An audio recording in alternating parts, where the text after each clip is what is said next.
This is the Vision 79 podcast, where myself, Mason, and my friend Stander discuss recent developments in our business and personal growth.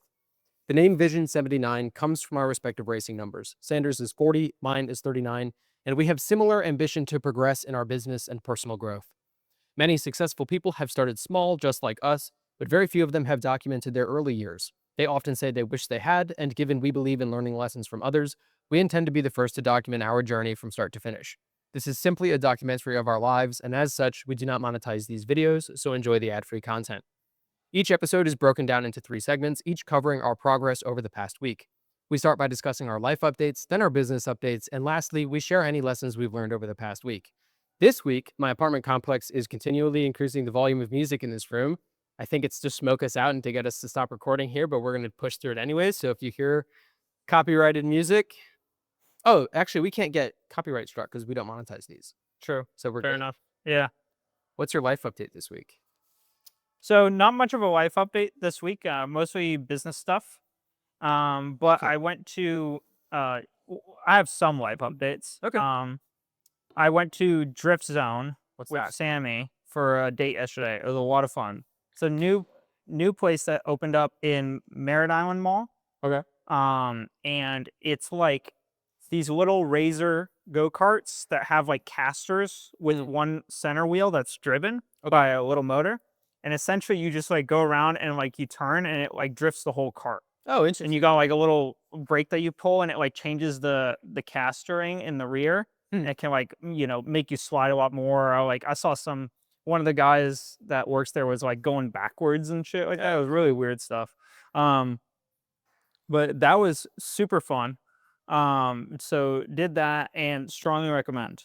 It's a really good time. It's not like super fast. They're probably the fastest you're going is maybe like 15 Yeah. or 20. Yeah. Maybe. That's But like interesting. it's for those things, it's quick. Like it's a narrow course and it's weavy Yeah. and windy, and there are no like brakes, so you can't stop. So it's like Interesting. yeah, you drift around. It's a ton of fun. It's super, super fun. Do you know if it's new?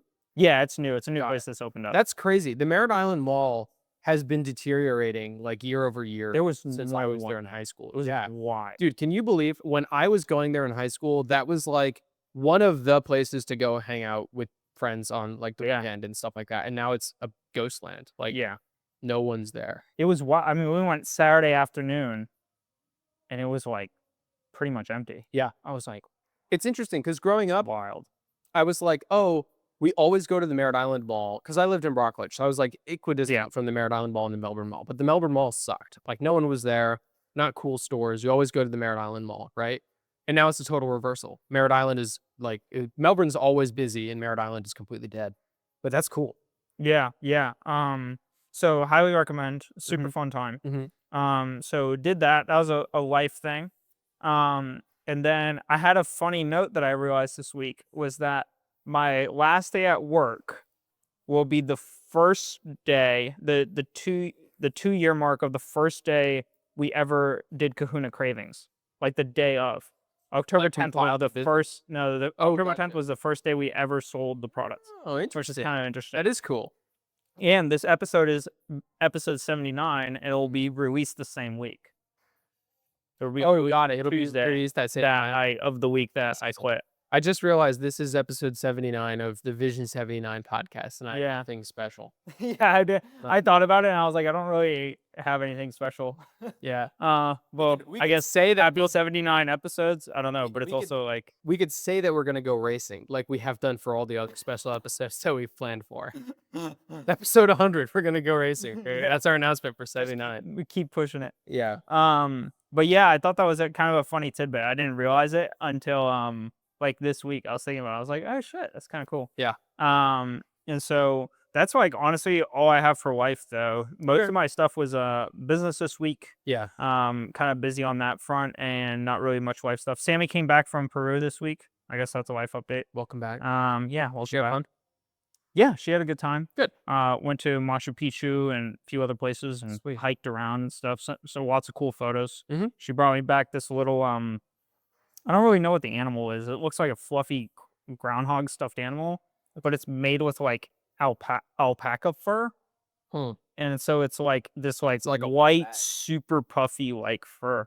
So I have that on my desk and I like, tap it. It's That's fun. cute. Yeah, yeah. So Yeah, I've I'm seen some glad of for that. her pictures on social media. It looks like a fun. Yeah, yeah. She had a good time. Mhm. It was she was at like 16,000 feet elevation, like the maximum, High up. which is like redonkulous. Yeah, Yeah. crazy. I remember I went to Sedona, Arizona when I was a kid, and it was like 5,000 feet above sea level, Right. and I was nauseous for like 3 days. Oh, really? Yeah, like I'm super sensitive to it. Huh. I wonder what the highest altitude I've been to is. I've been to like the Smokies, but like I can't imagine that's more than a few thousand feet, like the mountains. Yeah, I don't know. but yeah, Interesting. I had a lot of fun.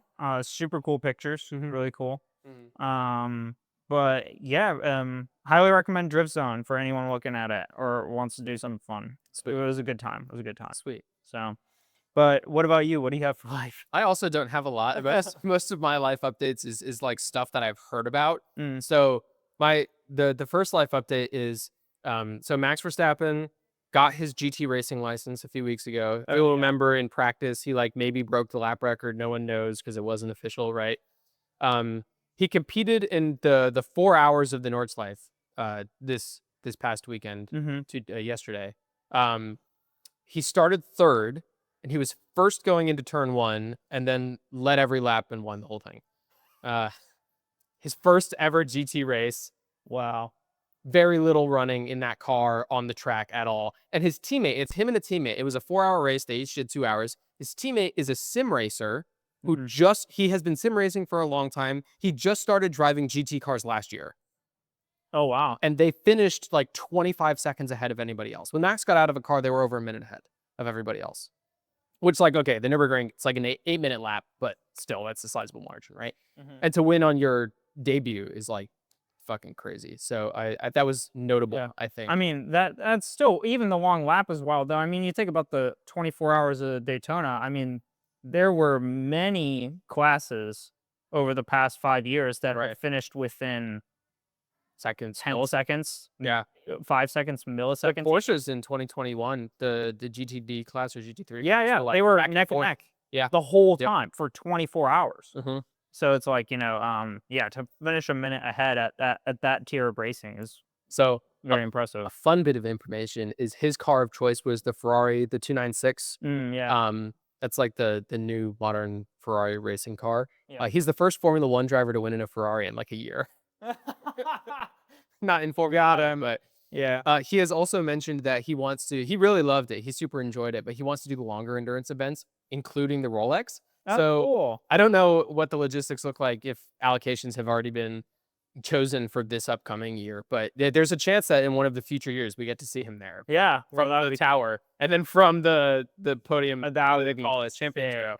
sick. That would Yeah. be super sick, That would dude. be cool. So I'm glad we got our foot in the door with the Champions Club. Yeah. Yeah. That'll be fucking. I'm glad I've held on to those Yeah. as soon as I got them because a lot of people bailed on stuff during COVID and then if you Yeah. renewed you got it. So Right. Exactly. yeah, yeah. But Yeah. Well, and I'm glad that I got a ticket allocation too. So that's super yeah, sick.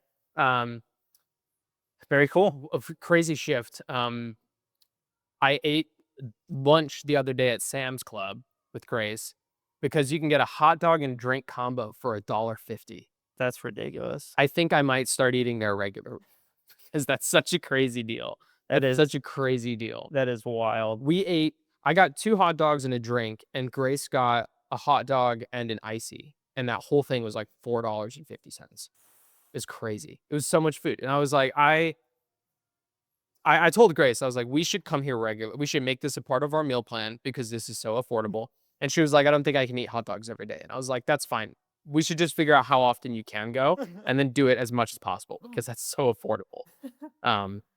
But that was worth noting. Thank you, Sam's Club. You might get me through rent this year. Um, my next life update is I've been watching this guy on YouTube. I have had some boring shit to do at work this week, so I put on like brain rot in the background. And one of the brain rot things that I saw was a guy who negotiates cars for a living, right? So his business is called Delivered because he basically just delivers the car to you, right? So here's the premise. You'll recall the episode where I talked about buying the Lexus and how horrific that process was dealing with the people at the dealership, right? The price online isn't the price they sell you. They add on dealer fees and shit like that, right? You paid this guy from Delivered $1,000 and he goes and deals with all that shit for you, shops around the country and finds you the best deal and then has the car delivered to you and it's good to go. You pay for the car, obviously, but for $1,000, he deals with all that shit for you, right? Say less. Interesting business proposition. Yeah. What's more interesting is he will live stream the whole thing and make money from YouTube AdSense on That's top of that, cool. right? Huh. His business, he's got a small team of employees. They sell like 200 cars a month, which means they're doing like 200,000 a month Wow. just in the business, just in car Yeah, sales. yeah. Then all the YouTube revenue and stuff like that. Yeah. On top of that, super cool business proposition. Wow.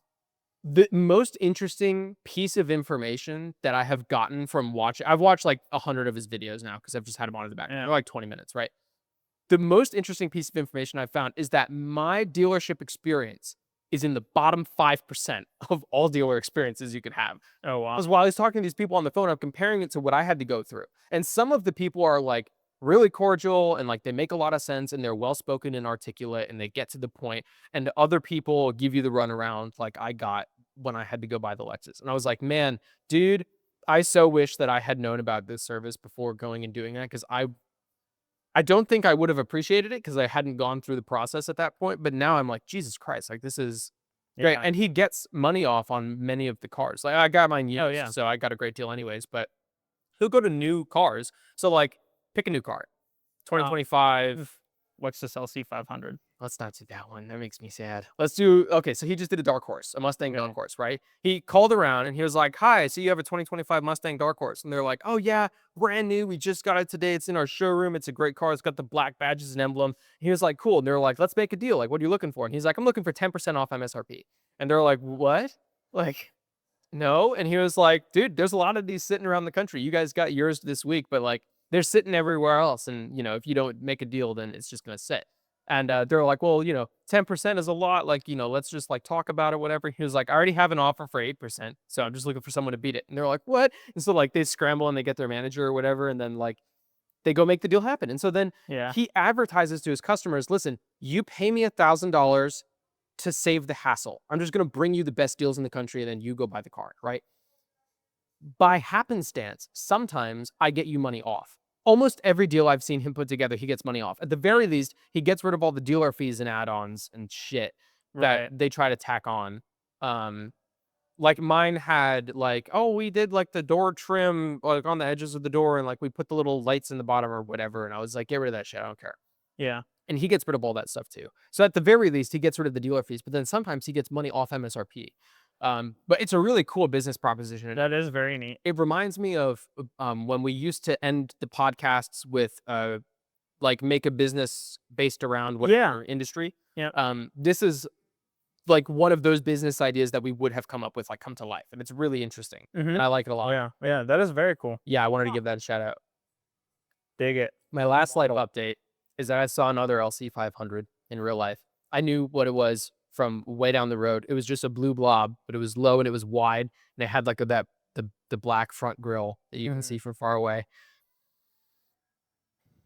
I'm smitten. I love that car so much. I can't stop thinking about it. I started looking at, I was like, man, if I put a deposit down now for a new build, like how long would it take to get built? And the answer is like, it can take up to a year, but sometimes it's as soon as like 3 months. And I'm like, fuck, I'm not going to have the money in 3 months, but I keep thinking about it. But Lexus is ending the ES 350. So my car is a 2023, 2025 will be the last year that they build it like that, right?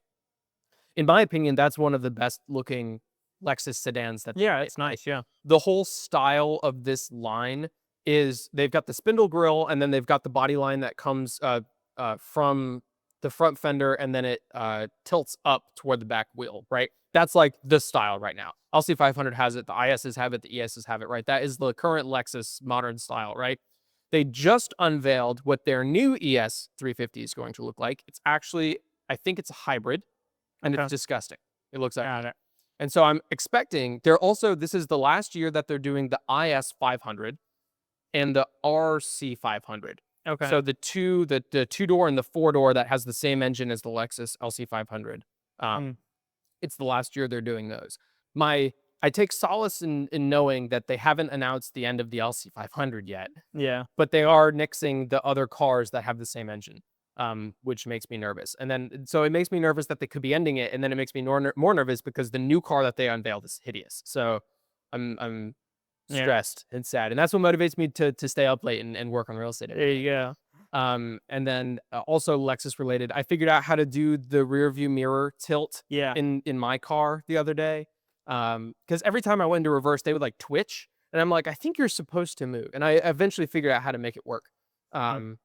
So that's super handy. I've got the backup camera anyway, so like it kind of doesn't matter. I figured that out today when I was using them for the first time. I was It's like, nice "Oh." for curbs though. It is nice for curbs, and Yeah. like I can spot easier if I'm in between the lines with the rearview mirrors too. Yeah. Um, and then the last thing is I really want in my parents' car, when you tap the turn signal, it flashes 3 times. You can change that to 3, 5, 7, whatever, right? You can do it from in the car. And I wanted to do the same thing in the Lexus because Yeah. I like 5, not 3. But you have to take it into the dealer to get it done, which is annoying. Yeah. A lot of that stuff is coded. Yeah. It's frustrating. I love so I have Pro Tools for BMW stuff, and it's like BMW specific Yeah. software, and you can code everything. Yeah. Like you have dealership capabilities to just That's code. so cool. Yeah, so you can actually my a buddy at work, he got a new Sorry. no, you're good. He got a new, what was it? BMW? Yeah, new BMW. I forgot the model. 430. 440, sorry. 440i. And he wanted something changed, and I couldn't change that thing because they had the ECU lockdown on the newer cars. But I was able to give him the M Sport or Alpina cluster because it's a digital Because it's all digital? yeah. Oh, So you could cool. upload an M Sport or an Alpina cluster into that. And so I gave him a brand new like sports cluster. That's pretty cool. Yeah, which is kind of sick. That's So super cool. yeah, that stuff's a lot of fun. The Alpina cluster is cool too. It's like very different. It's like the M Sport's like red and black and intense, and then you upload the Alpina cluster and it's like a very royal blue with like like a that. white with like a map incorporated into it. That's pretty And cool. so yeah, it is neat. It is I neat. prefer that. The main reason that one of the big selling features for me in the LC500 is, although the dash is digital, it's not. I really like the ones that have the it's like part digital, but there's a real needle that moves. Mhm. You know, that's my favorite. But the RC500 dash gauges. It looks like too much like a Lamborghini. It looks like a fucking Is it like completely digital? it's completely digital, and in sports mode, it's like all colorful and stuff. It's like red and orange and shit. It's dumb. I'm trying to yeah. pull up the photo right now. Of course, none of it's popping up. I'll show you later. It looks stupid, right? Yeah. The LC looks way better. Have you seen the Honda S2000 tachometer? The old ones? Yeah. Yeah, they haven't released a new one yet. They have it's like a digital screen with like bars of essentially LEDs, and it goes across the entire dash like Oh, like a race car? yeah, like a bar like this. That's the And tach. as you rev up, it'll fill in the bars. It's That's super cool. sick. That is like a race car. Yeah. Oh, I'm It's looking at it cool. now. That is cool. Yeah, isn't that neat? Yeah. Yeah. They have there's some cool stuff. A lot of the like 90s supercars, 80s and 90s supercars had like really weird digital stuff too. Yeah. I saw a truck the other day that would actually talk to you it was from the 80s, What? and it would speak to you about what the issue was. So let's say you got on the truck and you try to drive away with the seatbelt off. Uh-huh. It would beep at you and say, "Please fasten your seatbelt." Wow. And then when you fastened it, the car would say, "Thank you." Oh, And then like, or if you like drove away with the door open, it would do the same thing. it's like the kit car from the old movie. No, I don't know that. This is what look at this. This is in the RC5. Oh right? yeah. Disgusting. I don't like that at all. It gives me like a Nissan GTR vibe. It gives me Fast and Furious vibes. It's Yeah. exactly that, right? Don't like that at all. But what's interesting is, I think I've probably already showed you the LC500 stuff. Is that middle gauge will move, Yeah, The whole yeah. and it doesn't look all dopey with these colors and stuff like that. But yeah, I'm just smitten with the 500. I can't stop thinking about it. I'm genuinely, and it's helpful because it's framing all of the real estate stuff into just how do I get to this car? Yeah. Just how do I get to this car? I don't care about anything else. I don't care about retirement. I don't care if I get cancer and need radiation. I don't care about any of that stuff. I just want this car. Mm-hmm. And it's because so the Camaro now, the AC doesn't work as has been established, right? Now my sunshade has been deteriorating for a while. So every time I take my sunshade down, it gets in my eyes and I cough. Mm-hmm. I basically get like blasted with sand in the face. And now my sun visor, the sun visor on the right is kind of janky. It like gets stuck in like a weird down position. So my garage door opener slides off. Now my driver's side one, because just completely falls out.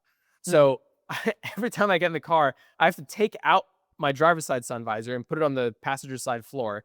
And then when I put the sun visor back up, I have to like wedge it in there because it's a tube that just slides straight out. But if with the pressure of the sunshade, it like Yeah. goes like this and gets stuck in there.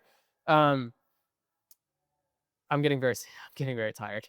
Getting very sick of it. And then I get in the Lexus and I'm like, yeah, remote start, air conditioned seats. It just makes me so happy. So that's my life update. Just more edging myself to the LC 500 every day. I showed you the video a few weeks ago of the dude driving it at Redline. It's in my edited videos. I watch it every day. When I get tired, I come home from the gym and I'm like, I have to go do a second job now. Like I play that video and then I'm like, let's fucking go back out into it. Yeah, it's a good video. Like, okay, that's it. What's your business update? So business update this week. Something that I did this week that I started up again, I haven't used for a while, is Google Calendar. So I hadn't used Google Calendar prior. I had someone kind of like helping me out with like some structuring. This was a long while back. That was me. Yeah. Yeah, well, I actually had someone else giving me tips too. Then they like wanted to set me up with like time blocks and stuff like that and whatever. And I ended up like using it for a while, and then I hated it because the time blocks I found were like too small and too restrictive. It would be like there would be like a 15-minute drive time block. Oh, yeah. And then like an hour and 15-minute this, and then a 15-minute drive back, and then like a 45-minute dinner / this thing. And it was just like I just hated it. I hated everything about it. Yeah. And so I went to redo it, just because I have like some meetings coming up and stuff like that with the branding person, and getting into the fourth quarter of the year, I want to make sure that I got my ducks in a row. Yeah. In terms of like what I'm doing when, and keep myself accountable in that perspective. Also, after I leave the job, Yeah. like it's just like I have something tangible that's like I told myself I would do this. So to set a baseline, like 3 weeks ago, we signed up for like a universal night or something like that. Yeah. In like late November, right? Where did you track that to remember that? No clue. I was just gonna text your dad because I don't even know if I don't know what the deal is with the tickets or anything. Okay, cool. So But like I'm not planning that far out ahead. got it. But And the it- baseline is you just like keep things in memory or like on a whiteboard. Or where do you Yeah, keep your I deadlines have right now? So from up to this point, what I've essentially done is I know I have church on Sunday. I know I have time with girlfriend on Saturday, and I know I have work every day. And then anytime out of that, I just work on stuff for my business. Got it. I have like a checklist I run through of like what I have to do every day. And then I have a weekly checklist which I often ignore because it's like not priority shit. Got it. And so it's stuff like keep your financial books in order. And I'm like, that can do next week, right? And so it's like stuff like that I'll often throw out the window until it's necessary. But essentially it's been pretty baseline simple up to this point of like just generate more advertisements and figure out why they're not working. Got it. And so it's like that's just what I do, rinse and repeat. But at this point, because I have the branding side incorporated into these tests, and I'm also going to be doing a lot more advertising testing now I'm going to have more time.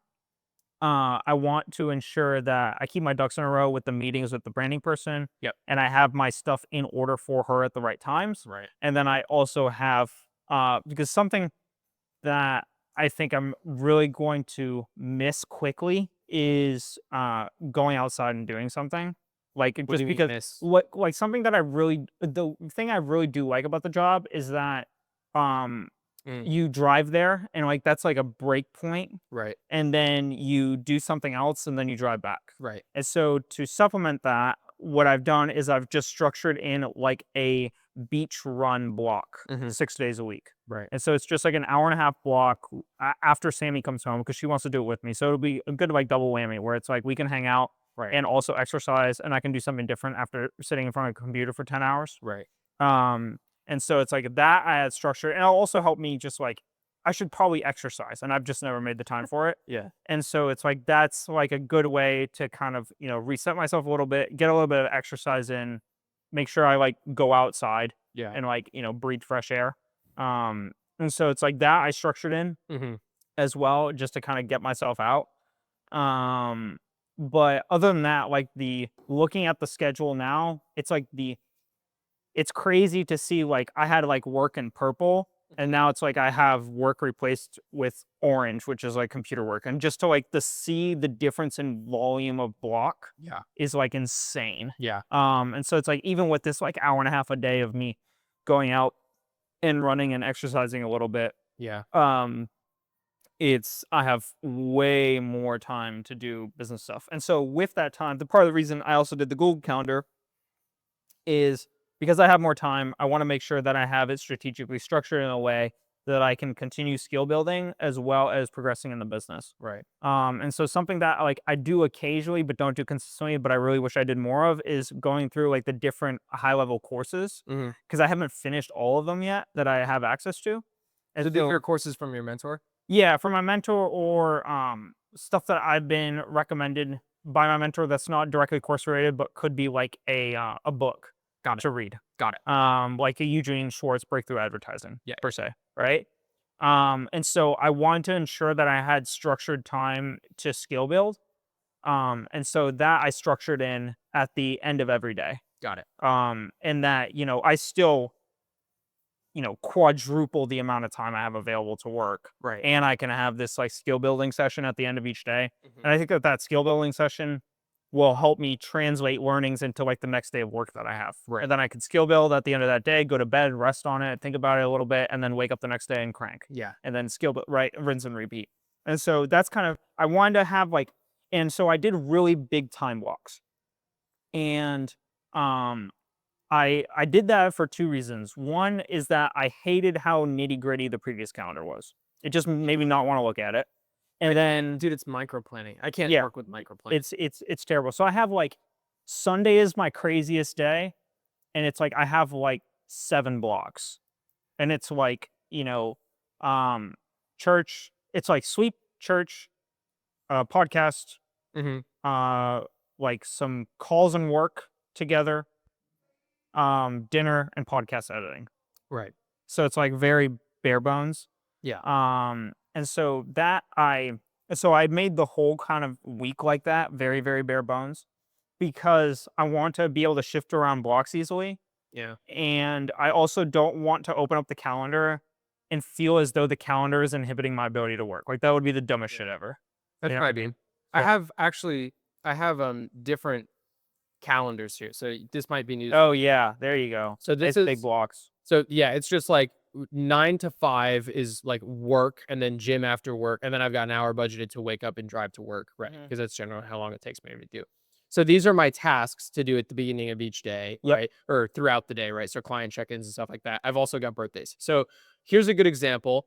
There's trivia at the bar on Tuesday night. Yeah. And then there's an F1 race. So practice is at the evenings, right? Oh, okay, yeah. So I have these green ones are events that are happening that I haven't agreed to go. I haven't RSVP'd. So stuff. But I have it in a different calendar, so I can just turn these off. And then they go away. Same with the gym. If I don't want to, okay, no time for gym this week. I just get rid of it, right? And same with work meetings. I'm gonna take the week off work, right? And that's been super helpful. And then I have Grace's calendars in here too, so I can see what she's going. Oh, nice. She's got birthday shit for me planned, so I can't turn it on. Yeah, I didn't even go. I like your block style. I'll have to.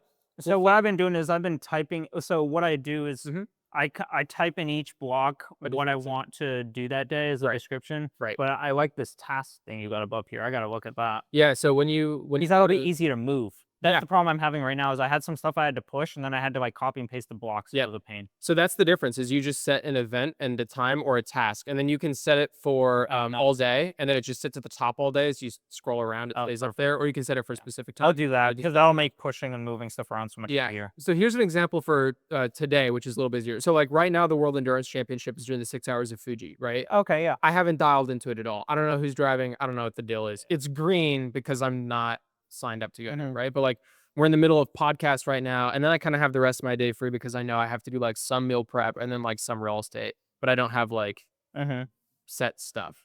But Yeah.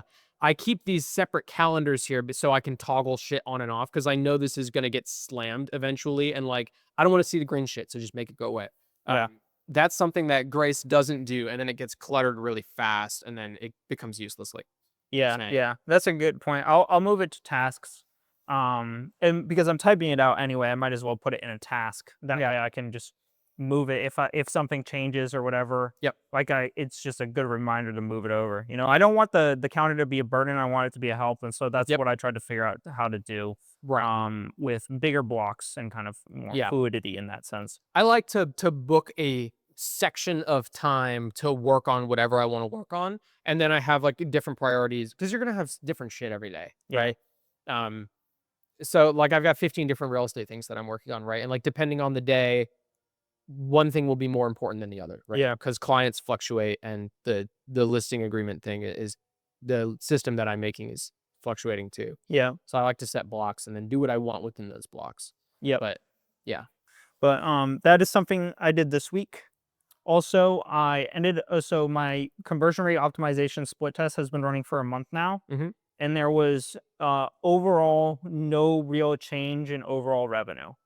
And so I ended up cutting the test because to me, that tells me that I'm not presenting the additional free bundle effectively to where people either don't see the difference, they don't understand it, or they're confused by it. So you're no change in revenue. That means you're making the same amount of money, but making less sales because it's a higher value sale. Well, actually, over the course of time, the value actually started to kind of close up as well, as more and more traffic. So it was like pretty much the metrics were like all around the same, because the average order value also closed on itself, like between the baseline and the new test. Because before my average order value was much higher for the split test, but over the course of time, those kind of evened each other out. Okay, got it. I see what you're saying.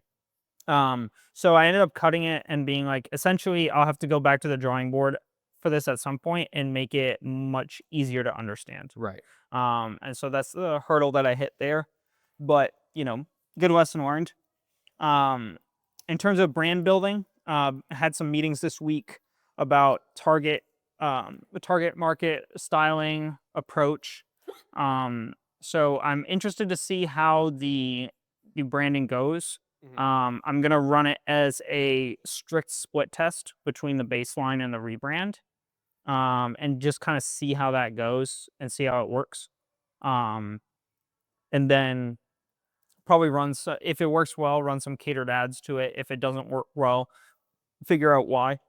But as of this week, got a new logo, and it's super sick. I was going to show you on my phone, and now I have my phone over there, so I'll show you in the break. Just go grab it. Okay, fair enough. Yeah, but got a new logo. And this is with the help of marketing lady? Yes. Marketing or branding guru, per se. Yeah. But yeah, check this out. So that's the new logo. Cool. And that's the icon for the search up top. So Sweet. I think it's super cute. I think it will be overall a lot better branding, at least from that perspective. And I'm really excited to see how it does. I'm very, very interested in it. And I have some other interesting findings kind of related to that as well. But actually, I get into them now. So in this branding, trying to break more into the mom market. Got it. What age mom? Right around 35 to 45 Got it. ish or younger. Okay. Yeah, more closer to the 35-ish area. Facebook splits are with 10, so the target that we're going to be looking for is like 35 to 45. But got it. That's the kind of market that I'm going for with the rebrand, but need to make sure that it also works for the current market, which is like 55 plus. Don't want to throw a rebrand up there and then just like completely axe the current market, right? And so that's why the direct split test on current advertising is going to be important, because need to establish that this is an overall better baseline. Right. Not just like and if it's catered to one end or another, that'll be logistical stuff that I have to figure out how to do. But I'm excited to see how the site develops. We are choosing between two different templates right now. Both of them are like very cute toy oriented. Okay. But as we dive into that, it's something that I'll try to kind of make clear. And she actually is on the same page with this, and she brought it up without me even saying it. But making sure that every step and every button is very clear, Yeah. like very easy to navigate. Right. You don't want it to ever be a hindrance. Right. Especially if like a majority of my current audience is older. Right. You want to make sure that's clear. It's really easy to get a website that's super complicated without you get lost in the weeds, right? Yeah, very easy. So I don't want to do that. I want this rebrand to be a simplification. You know that quote from Steve Jobs? It's simply beautiful and beautifully simple. Hmm. That's kind of like the model I got going in the back of my head. Interesting. It's like simply beautiful and beautifully simple. Right. Right. And like that's what I'm going with the rebrand. So I just want every touch point to be really nice. Mhm. I want it to be clear that it fits in with the branding. I don't want anything about it to be complicated. Yeah. And so that's kind of like the overall idea that I'm going for in that sense, and working with her to develop that. But additionally, I tested those winning ad variations. Mhm. Very interesting. None of them spent very significantly. So these are it's the winning ad with different filters on It's it. a direct rip of the current winning ad with so one of them I made it a little bit longer by adding in some of the voiceover that's in the original that was then cut out to make the winner. Right. So I added that back in, and then I added a direct copy of the winner with very, very slight on both of those, very slight visual enhancement. Got it. With just like color enhancement, just like a little bit, very, very subtle. But essentially direct winners, because one of the things that the branding woman mentioned to me was that she thinks the reason that the current ad does well is because of the colors of the cards pop Right. out. And so I was like, I'll just a tiny bit pull that out and not touch it. So I did that. Then I did 5 different filters on those ads in one ad set. And then I had 4 more ad sets of 3 ads in each ad set of different text hooks. Didn't change the voiceover, didn't change the picture, nothing, just a text blurb. Got it. At the start, and tried those as different text hooks. Mhm. So all, post editing, Right. not changing anything about the base, pretty much. So you would expect it to spend at least similarly to the winning ad. I would. What would be interesting too is if it was interesting to see the difference in spend between the like OG original Right. and the new text hook variants, Mhm. right? Because essentially what I'm saying is, hey Meta, here's the winner as a brand new ad alongside at the exact same time released and run for the exact same time, all the same ad with now just text blocks. Right. Pick which one you like the best, Right. right? And extremely low spend on all of them. Yep. Besides, the winners themselves got a hair more spend. Mhm. Talking about like, around maybe like $1 a day. Got it. The majority of the other text hooks were like under 50 cents a day. So is this in the same campaign as your winning ad? Yeah. Got it. Yeah. So the winning ad's still taking all this. Yes. stuff. Yeah. And then one of the text hook ad sets that I had was similar spend to the current winners, and then one of them was like triple. Huh.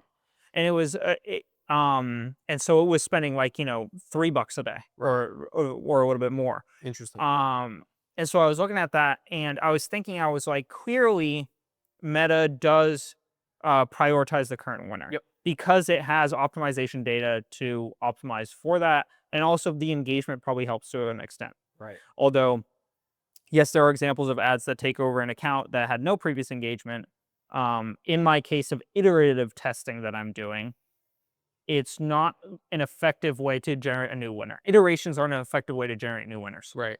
And so I was thinking about that. Ideation. Yeah, ideation. And that's fundamentally why I think the courses I'm taking talk about ideation as a primary strategy in order to get new winners. It's because they're running the strategy I'm running, and Yeah. they ideate all the time in order to generate new winners. They don't iterate almost ever, Hmm. which is very interesting to me. But Hermosi and the other guys that I've seen, some of them talk about iteration, some of them talk about ideation, but no one hits iteration harder than Hermosi does. Well, I mean, think about it this way. Ideation is essentially saying you have to nail it, hit it out of the park the first go on a new idea constantly. Yeah. Instead of get a good idea, polish it, make it perfect. Yeah. Right. Um, but that is a function of not understanding how Facebook Meta works in that once once it once it's in a committed relationship, it won't look at any other option, Unless it's any other just girl. like It's the worst completely out of the relationship. ballpark, Yeah, like exactly. different Exactly. ideation, like straight ideation. Facebook's in an abusive relationship with its winning ad, and there's far better people it could be with, but it's so fucking Stockholm syndromed into the one that it's Yeah. with, right? That it won't consider anything else. It was very interesting. It was really interesting to see it not. It was interesting to see it spend on the winning ads in different amounts, but also to see some of the hooks get more spend than even the baseline that I copied. Right. And so that was very interesting. That's what made me think the same thing as you. Is like, oh wow, like iteration strategy testing within an umbrella CBO campaign is not an effective way to find out what works. Because even Right. as a direct copy of the winner trying to iterate it, there is clearly something about those few text hooks that worked better than the baseline because I copied all of it, started at the same time, and essentially just let Meta spend how it spends. Right. So there's something better about some of the text hooks that I added, Right. right? But nothing in there spent more than the current winner was spending on. Right. Um, So it sounds to me, because this is like the third week that we've like hammered down on the Facebook Meta is I gonna know, prioritize I the know. winner, not do Yeah. anything else, right? So is the only solution then make a new ad set of different ads and in a different campaign that's not using the data that it has from the current winning ad, and then pit those against each other, take the winner, and then blow that up with a ton of money?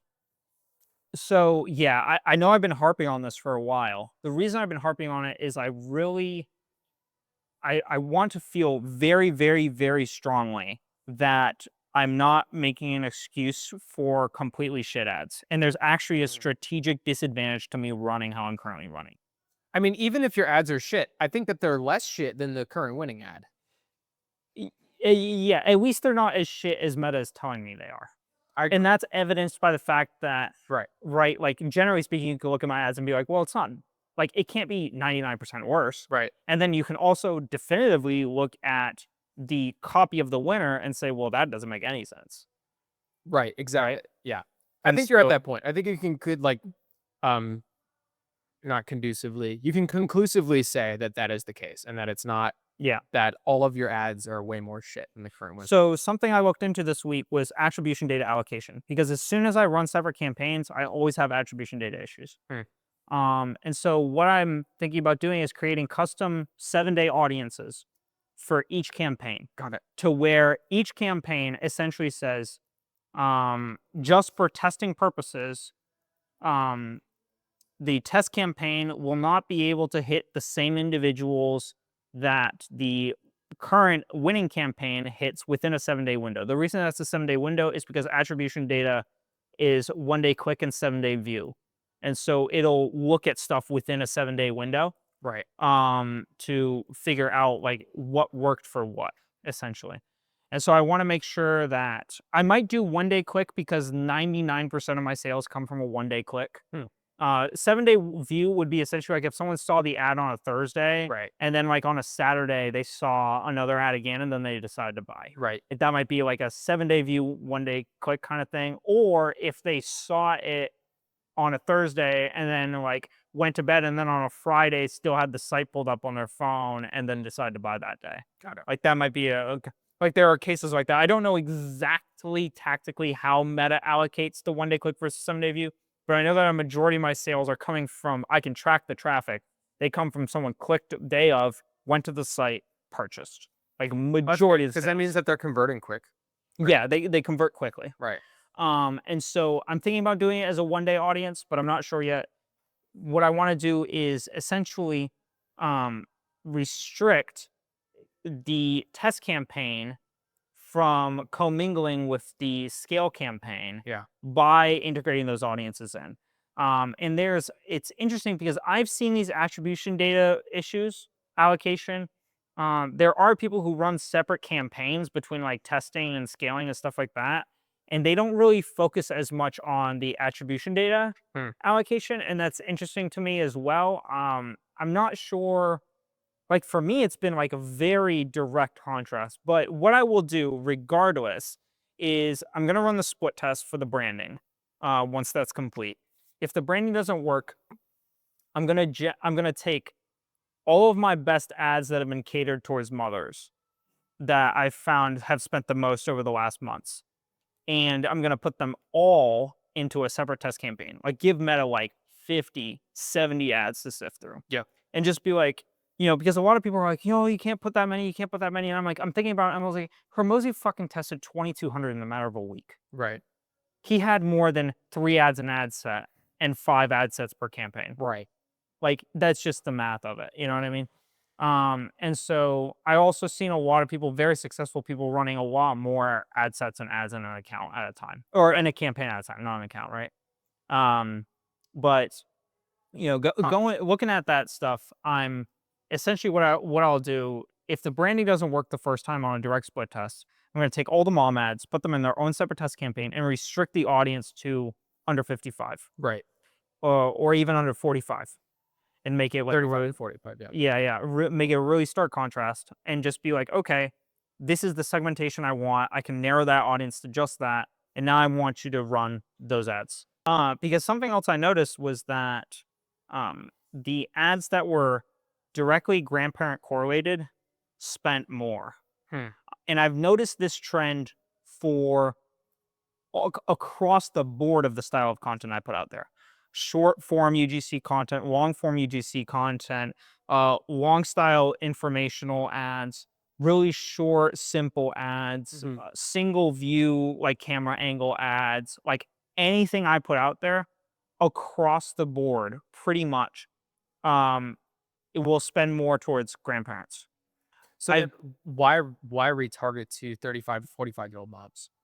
Because I think that it's spending towards grandparents because that's what a majority of the spend that goes to the winner is.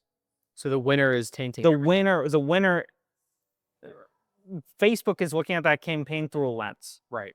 And if that lens is, hey, we've seen grandparents convert for the last 8 months. Right. We're just going to keep targeting stuff towards grandparents. Right. Right. People have told me I'm wrong. I honestly don't have confidence that if I put something out there that is just good for mothers, like a good ad for mothers, that Meta will effectively spend on it. Well, if it's tainted by the winning ad. In that campaign. Right, if it's tainted by the winning ad. Right. And so my theory right now is that looking at all the different data I have, I went through a big analysis yesterday, looking at all the data I have and all the ads I've run, is that it really, really feels as though either it's one of two things. The ads are not quality enough to cater towards mothers, and Facebook knows that, and that's why it just targets grandmothers. Or there's a bit of a tainted lens that Meta is looking through, and that's why stuff is only being targeted towards grandmothers. Right. And so the latter. It could be either, right? But what I'm gonna do is that I'm gonna run a bunch of different types of tests with different ideated ideas before the branding release. And so so I have 2 main ideas that I'm going to iterate the crap out of and I'm going to do iterations in big chunks. Because what I've seen is that if you run something and it works well, and then a week later you try to do an iteration strategy on it, you have no shot of those getting more spend. Because Facebook has already prioritized the one baseline that you've ran for a week. It's already picked its quote winner. That's why I'm doing bulk iteration strategy. That's why with these winning ads, I release 6 dynamic creative tests at the same time. Right. So none of these are in the same campaign as your current winning ad. All of the previous have been. The future ones. The future ones, I'm going to start by doing that. Why? Because I want to test a true ideated strategy in that campaign, like very, very ideated strategy, like way off the board, and see how it does. Because I don't lose anything by running it in that campaign right now. So I do lose something. I lose maybe having better data. I lose that. But I don't lose my ability to run the ads in a future in a separate campaign. Right. And I could potentially weed out some stuff that's just completely shit. Right. Right. And so my thinking right now is I'll go through an ideated strategy in this campaign, see how true ideation strategy does in this campaign, In the biased winning ad campaign. in the bias winning ad campaign, and then take my learnings and my findings from those, and then see how the branding rework does, and also run a separate, depending on how that's going, also running a separate test campaign that is just catered towards mothers with all of my best mother ads, right? Yeah. And then if I have some that I feel like are really, really good, but Facebook just didn't spend on them as much for whatever reason, I'll include them in that. Because in that test campaign, it's just going to be bulk. Right.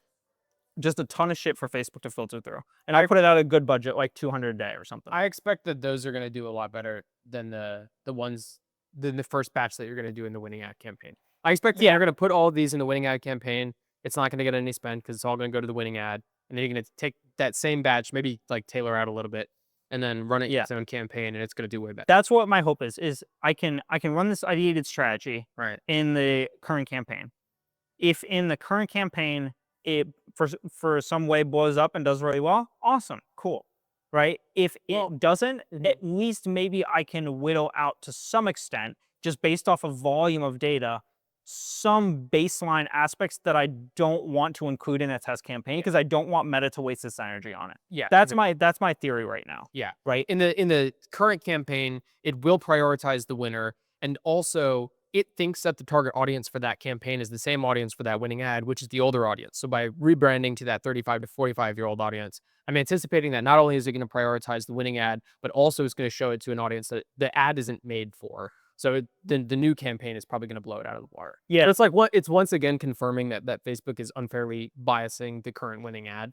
But it does set a baseline for you that confirms, hey, I've built this theory over the past few weeks. I'm going to run new ads in this campaign to prove that it's going to, like, Facebook's going to kill it. Last chance to ideate. This is like very ideated strategy. Right. I've done some ideation, kind of like basic ideation, like, oh, I have this idea, I have this idea. The ideas I have now are like way off charts. So the general community thinks once you have a winning ad, you have to ideate something crazy 200 times better that's going to blow it out of the water for Facebook to pick a new winning ad, right? So this is your shot at that, and your shot to confirm, hey, even this off the wall 200 times better idea is still going to be killed by my winning ad because Facebook's biased, which has been proven by the test that I've done at least the last 3 weeks. So not only is it going to prove that, but then after that, I'm going to run its own campaign, which is going to do better, or my prediction is it's going to do better. Yeah. And then it'll prove that. And I mean, I've seen examples of people put out stuff and it takes overspend the account, but I've also those people, I've seen it where once they break through that single winner, then they just continue to get different winners right after that because Facebook is less optimized into that one ad, right? And so at this point, I'm just going through this testing and just like revalidating and really seeing. I want to have very consistent evidence and clear direction and a very clear perspective on what I need to do by the time the branding hits, because I also want to have a very clear attribution and audience strategy. Right. In the case that the branding doesn't work effectively with the current grandparent audience. Right. You could also look at, in terms of once you get a new winning ad, then you get a lot more winning ads right after that. It's Facebook learning that, okay, this abusive relationship I don't have to stay in with my current winning ad. But then also it could be a factor of like, okay, so your current winning ad is like one of the first ads that you made that's kind of shit compared to what you have now, right? Yeah. But what you have now is like 8 months on. So at what point in those 8 months did you start to make an ad that was like significantly better than that very first one, right? Yeah, I mean, I would say probably around 6 months. Right. So in that, you're essentially giving Facebook 6 months. You're saying it's going to take me 6 months to make an ad that's significantly better than the current one. And in that 6 months that you're improving, Facebook is falling deeper in the Stockholm syndrome with the current winning ad. Yeah. But once you break through and show it a new one, now you're so much better at making new ads that your ideations are being gratified by Yeah. Facebook. Yeah. At the same So that's what I'm time. seeing if I can hit. Yeah. But some of the ideas that I have actually come from an AI side of things. Mhm. I'm not going to try and generate human-like AI avatars, although I've seen people do it very successfully, and there is a really good strategy to do so. That's one of my Got to target the older audience. right. Well, my goal isn't. I have so much creator content. There's no like direct need for me to get fake people to talk about the product. Right. So what I'm doing is I'm using AI for cartoon animation, Yeah. for storytelling, so that I can in bulk at the same time test, you know, a girl cartoon character coming home from school versus a boy versus siblings versus a girl with their mom, a boy with their mom, right? I can do all these different cartoon style. And what I'm going to do is I'm going to do it story style hook. It's like 4 seconds of an intro of a cartoon, 4 to 6 seconds of an intro of a cartoon of like a small start to a story, and then it will bleed directly into real UGC content that I have. Right. For example, I have this video of a girl running up to the gramophone as her mom is holding it. That I can very easily blend with a cartoon character of someone who, a cartoon character that looks like the girl that gets home from school, plops her bag down on the table, kind of slumped, and then she like, jumps up and then runs off frame. And then I can blend that easily with the real footage I have. Right. And so that's what I'm going to be testing right now. That's like an ideated hook strategy that I have for that. Right. And then the other main one is I'm going to be going the static ad approach of photo ads. Got it. And I have a bunch of templates to work from and a bunch of different strategies that works. And I'm essentially just going to crank static ads and put out a ton of them and see what Facebook spends on. Because it's a lot easier for me to test like the new avatars, new angles, new messaging, like with a static ad, because it's literally just me typing something. I don't have to re-edit a video. Right. You know what I mean? And so I've seen static ads do well for other people. I actually met with someone whose entire account is just static ads. Got it. And so he's not at the scale I am yet, but he's doing well. He's at like 200 a day in spends. Okay. But doing pretty well. There's that- Just got a lot of static ads, like Yeah. no video. Right. And so that's enticing. What does he sell? It's a cream. It's a women's like cream product for hair loss. Got it. Interesting. Yeah. Okay. Yeah. But those are some of the things that I'm kind of working on this week. And, essentially using the current campaign to see how it performs with completely ideated strategy away from the UGC style or like the same video content that I've used. Because what I've seen also is that Facebook seems, the more you put out of the same type of, or the same like actual physical footage into the same campaign, the more you do that, the more Facebook doesn't like it if it doesn't get initially spent. And so that's why I'm trying to introduce kind of like a new style where it's like static ads with some AI cartoons. It's ideations. Yeah. Yeah. It's more leaning towards the ideation side more and more, right? And so then I'll go from there as well and, try maybe come up with some more ideated strategies. But that's something I'm testing over the next weeks to see. Mhm. And I'm curious on it. And then I'm also still waiting for a verdict on a potential framework from the media buyer I talked to last week. They still have to talk to. I had a meeting with them, and they chatted about like a different kind of campaign testing strategy that they wanted to talk about with their team, with their media team with. Got it. And so they said that they would get back to me Monday or Tuesday or the day after. So they'll get back to me, and I'll take a look at what they have too. But it's kind of been, this week's been a little bit of digging into branding, some test analysis, looking at Meta and what it spends on it. How I'm really curious to see. I'm still digging into the attribution data stuff. I'm really curious to see how the media buyer, what they have to say about it, as well as continuing to kind of look at what the different options are. I did a little bit of research on ChatGPT as well, kind of looking at that side of things. I wonder if they're going to have the same opinion on the Facebook prioritizing the winning ad type of thing. Yeah, I mean, it'll be interesting to see. I mean, I've heard so many different sides to the coin. Um, Are there many that agree with you? there are it's really split. Like there are people who agree, and then there are people who disagree, and there's people who have way bigger businesses on both sides. Right. And so that kind of makes me think like a winner will probably just win and spend, but n- it's a factor of timeline that you allow it to sit and get spend and Meta to learn about it, as Right. well as how much spend is allocated to it in that time. Because I think the hard thing is that probably after you're spending like a grand a day or 5 grand a day, there's enough spend that get allocated to your tests naturally Right. that the volatility in the data kind of just peters out, Right. right? But at my spend level at 450 a day, I'm wondering what's the most effective strategy for me to grow from here, right? Because Yeah. at those low spend levels, like, and I did listen to someone mention they're like, if your tests are getting really low spend, push an ABO minimum of like $5 onto them.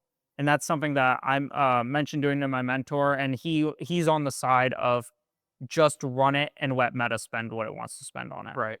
And so, but I'm considering now, if I have ones that show potential, I've done this before. If, if there are some that show potential, then leaving those tests running. Out of like 5 tests, maybe 2 show potential, Yeah. and then I'll put a minimum spend on those for an extra like 3 days. Because I don't wanna put a minimum spend on everything, because there will be some in the batch I put out that are better than others. Yeah. And so I can let kind of Facebook look at that a little bit, whether that's in a future test campaign that I run or in this current campaign, Right. and then just put minimum spends on those 2 and just kinda give them a little bit of a boost to see what Facebook does. Yeah. Um, but those are some of the warnings that I've had this week. Um, thinking that I've done, testing that I've done, figuring out how to run 2 themes at the same time has been interesting. It will have to be done through Intelligence. What's intelligent? It's a split test software Mhm. essentially, because you can't technically have 2 active themes in the same Shopify store at the same time. Yeah. Yeah. And so it'll have to be done through Intelligence, through their software, but it gets a little bit tricky when you have apps that are incorporated. So like a cart app or the other or review app. And so essentially what I did was I was like, hey, I talked to my branding person. I was like, hey, I can try, because what you can do is you can go into the theme code and custom code in the changes that happen on the cart app Got it. into that theme, but you can't change the layout in the app because then it changes it for both themes at the same time. You have to code it individually per theme. Got it. And so I was like, I could go try to do this through a ChatGPT code. I've had really bad luck because the current theme I'm running, although it's a good theme, it's a cracked code. Cracked code. So it wasn't originally purchased from the distributor. It was cracked. Got it. And so I've had issues where coding won't actually embed properly. Got it. And so um that's something that I was like, hey, like I may have an issue when it comes to this coding. And so then I started looking at other apps, and I was like, what other apps are out there that do the same thing or maybe even do it better and could be better for a brand purpose. And so I found a cart app and a review app that has more flexibility when it comes to the design and layout. And they're slightly more expensive, but essentially what I'm thinking is running an 2 extra apps for a month or 2 Mhm. to determine which test is actually better, Yeah. and spend that little bit of extra money, have it easily integrated, completely customizable, completely separate. Right. And that way I can run the 2 separate themes through Intelligence. I'll have all of the apps active, but just each app will go to a different theme, Right. right? And one of them will show not active in Shopify, but it will be active. I know it will be active because it will be with, Right. Intelligence. Um, but that's essentially, planning that out and figuring out how that's going to work took a little bit of research and digging as well. Yeah. We're And getting the right apps that are going to pair with it. yeah, so that was a little bit of a process too. It was kind of a lot of like, I didn't run any new tests yet. I started working on some of the AI generation stuff, um, as well as getting my ducks in a row on the tests that I run previously, analysis, and coordinating with the branding person, figuring out next steps, figuring out how this is going to be tested effectively. How can I set her up with a framework where she doesn't have to worry about any of it. I essentially hand her off a framework and I'm like, okay, this is the product that you're editing duplicated to your current theme. This is the theme already purchased for you. Here's the font that you want that I've already pre-purchased. Here are the apps that I've pre-purchased. Just build. Plug it in. Yeah. Yeah. So I essentially want to hand that to her because I want her process to be as frictionless as possible, Right. so that she can just focus on the creative side. Right. And I can handle all of the logistical, taxes, shipping, duties, linking up stuff, making sure that fulfillment happens properly, right? All that stuff, I want it already set up by the time it gets to her. Right. And so after she decides on the exact theme that she wants between the two that we're picking, I'll do all that stuff, make a 15-minute introductory video of what's on there, and I already got her user access. I had to upgrade the Shopify plan to get her user access. But 2 users now. yeah, Gotcha. I could have done the route of like just give her my login, but the thing is that I feel comfortable with that. Like I'm okay with it, but it puts a lot of extra shit in the dashboard that like she doesn't need to like. Got it. She doesn't need to be like having a view of like customer information on orders. Right. So essentially I did the user route because it's a lot better from a business perspective to just like have like the necessary hitters, heavy hitters for the rebrand. And then she has access to all that stuff that she needs and she just works from there. It's like a need to know basis. Yeah, pretty much. That's Yeah. what the user access is. But Right. that's what I've done for this week. What do you have for business? That's a good update. That's a lot of good stuff. Yeah, I'm gonna- solid amount of good stuff. Yeah, I'm happy that you're taking steps towards taking the different route through Meta rather than just the like trust Meta route. That has always felt off to me, and I'm really looking forward to seeing how the other ones do it in Yeah. a new campaign. Part of the Especially reason because I'm being super mindful with it, and part of the reason I'm doing more ideated strategy testing, like really ideated strategy testing in this umbrella campaign, is I want to be cautious with my budget. Because I don't want to. I've run test campaigns with new ads in the past several times, and I've found the performance to be worse. And so the two things I attribute to that is I didn't run enough ads in there for Meta to effectively find a winner within them. Right. And so I'm going to do, if I do a test campaign, it's going to be a lot more bulk. I'm solving that. And then additionally, I didn't solve the attribution data issue when I ran those tests. Right. And so those are the two things that I want to figure out before I run another test campaign. Right. But I need to be semi-mindful with my budget, because I want to ensure I can run a test campaign and the current business will cover it.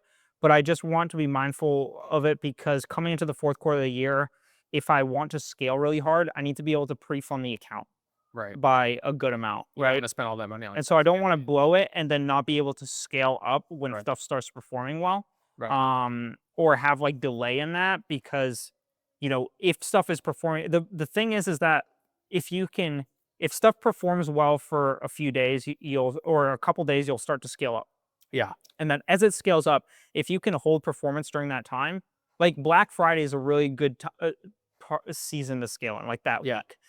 And so I want to be able to scale in that week because although if I tried to scale that much after Black Friday, even though the ads might be that like the same ads pretty much, it may not work as effectively because Meta will, when you scale up, Meta will try to keep you at that spend level because it wants you to spend more and it Right. will work harder than it even did before to try and maintain performance. Right. And so I want to have the freedom to scale as soon as stuff starts going well because I want to spend as much as I possibly can and then essentially like push Meta into a box to hold that. Right. And so that's what I'm doing right now. I'm at like 1.9 ROAS on average, where my break even's like around 1.5-ish, depending on like the bundles that people get and whatever. Right. But I'm essentially, I have a little bit of profit coming in, but I'm not pushing it past that because then it just tanks. Because I've done that before. I've tried to push up to 500 or 550 a day and it will drop below my break even. Interesting. And so, but I want to get to a point where like the ads are performing well enough and then I can safely boost spend and then push Meta into a box where it's forced to, it's kind of like it's incentivized to hold that metric, right? And obviously it can dip down over time, but to scale down, it's a lot harder to scale back up. Right. And so I'm being mindful of my budget because I want to make sure I have the funds in the account to scale up as needed. Yeah. Yeah. And that's why I'm going about this like very mindfully because I don't want to just throw together another test campaign because I've done that many times Yeah. before and I think my main issues were volume of ads in there. You know, I need like 50 ads in there, not like 10 or 15. Right. And um attribution data issues. I'm so confident that your current winning ad is not the best ad that you have right now or are capable of producing. Yeah. And it would suck if you quit your job and put all of the time into like the Q4 push and all of that effort went into what I know is not your best ad because Facebook will just stonewall everything else. So I'm happy and I'm excited to see what this test campaign results in September, October ahead of Black Friday and the Christmas sales because if you can unlock getting Facebook to actually fund real better ads, then I think that you have a way better chance at scaling through Q4 than being stuck with this current winning ad or like busting your ass trying to find like the next winner that's gonna like knock this one off its share Yeah. by Christmas. So Yeah. Yeah. So I'm excited to do that. My goal to launch the test campaigns will be mid-October yeah, because that would allow me the freedom of about a month and change before Black Friday. yeah. Well, you'll So be out of your job by then, so you have more time yeah, too. yeah. So to really to dig into it even more and do more testing and stuff like that. So Right. that's why I'm kind of being mindful right now. Just continue the strategy I have, and kind of going it at the framework of um, being open minded but being strategic. Right. Right. And so that's what I'm leaning towards right now and working towards. But yeah, I know it's like I've harped on the same meta campaign strategy thing for a while, but I've made very calculated slow increments that are data driven in order to inform my decision over the course of time. But it sounds like the same thing week to week, but I'm constantly adding in more data points on each side Yeah. of the equation so that once I do this again and I try it again, I'm very informed about Right. why it's either working or not working. Right. Yeah, exactly. And so that's been my path this week. Sorry I interrupted your business update with that, but No, you're good. I was capping off your business fair update enough. before Fair going enough. into mine, Yeah. but now I'll get in mine. Okay, client update.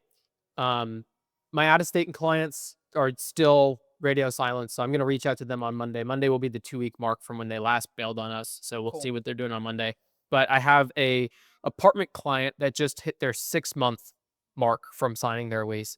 So for people who buy houses, I follow up with them every 4 months, so 3 times a year. Most agents do 6 months, but I want to do a little more frequent. And I got my guy the gift last week that he really liked, right? Oh yeah. I'm also going to get apartment clients gifts, but since I'm not making any money helping them find a place, I'm going to space it out to 6 months rather than 4 months. And then B, the gifts are probably going to be a little bit smaller because I'm not earning any money from them. Like Yeah. you could say, oh, well, the sale of the home I can allocate to monthly gifts for like 4 or 5 years, but for apartments, I'm not making any money. So I got to space it out a little bit. Um, but I'm gonna get that apartment client a gift. I checked up with them earlier this week. They're still doing well. Cool. So I'm gonna get them a gift later this week. I have a serious new prospective client looking to buy in the spring. We've had talks about it previously that are kind of like, oh, hey, like, I don't know, tell me about the home buying process. Like, what's the deal? What's FHA Yeah. mean type shit. But Grace and I had a serious conversation with them yesterday, and they were like, hey, start sending me stuff because my current apartment lease is up in the spring, and I would be looking to buy after that. So they're very serious. I think they're a qualified buyer. They've got good credit. They have steady income, so that's cool. Awesome. And they're a good friend, so I'm looking forward to helping them. I also have a new serious prospective client who's looking to sell in the next year with us and buy at the same time. So they're going to move up. So they're selling a 3-bed, 2-bath beachside, and they want to get like a 4-bed, 3-bath beachside. Cool. So that is a serious deal as well. I know this person pretty well, and I think when I went to the top agents seminar a few months ago, I asked everybody like, what's the number one mistake that you've ever made, like worst failure that you've had, and every one of them said thinking I had a listing when I didn't have a listing, like going to the listing appointment and being too confident, and then they go with a different agent. So I'm being wary with both of these clients there, right? Fortunately, one of the clients, the one who wants to buy a place, their first home in the spring, has seen other agents do sneaky tactics to try to trick people into buying a house. And I don't work that way. So when we were talking, um, I pulled up a mortgage calculator and I explained what PMI was. And then I talked about how, oh, like when you buy a house, yeah, the monthly could be around what you're paying in rent. But if something breaks, you have to pay for it, right? You've got to cut the lawn. If your water goes out, you've got to pay for that. If your roof breaks, you got to pay for that. So, like, just keep in mind, it's not just the rent because you don't have to Yeah. worry about that stuff in an apartment. But at the same time, if you get a 3-bed, you could rent out 1 or 2 of the rooms and then make money each month, put money aside if you ever have to buy a new roof, right? And so I was very candid about the expenses that come alongside it.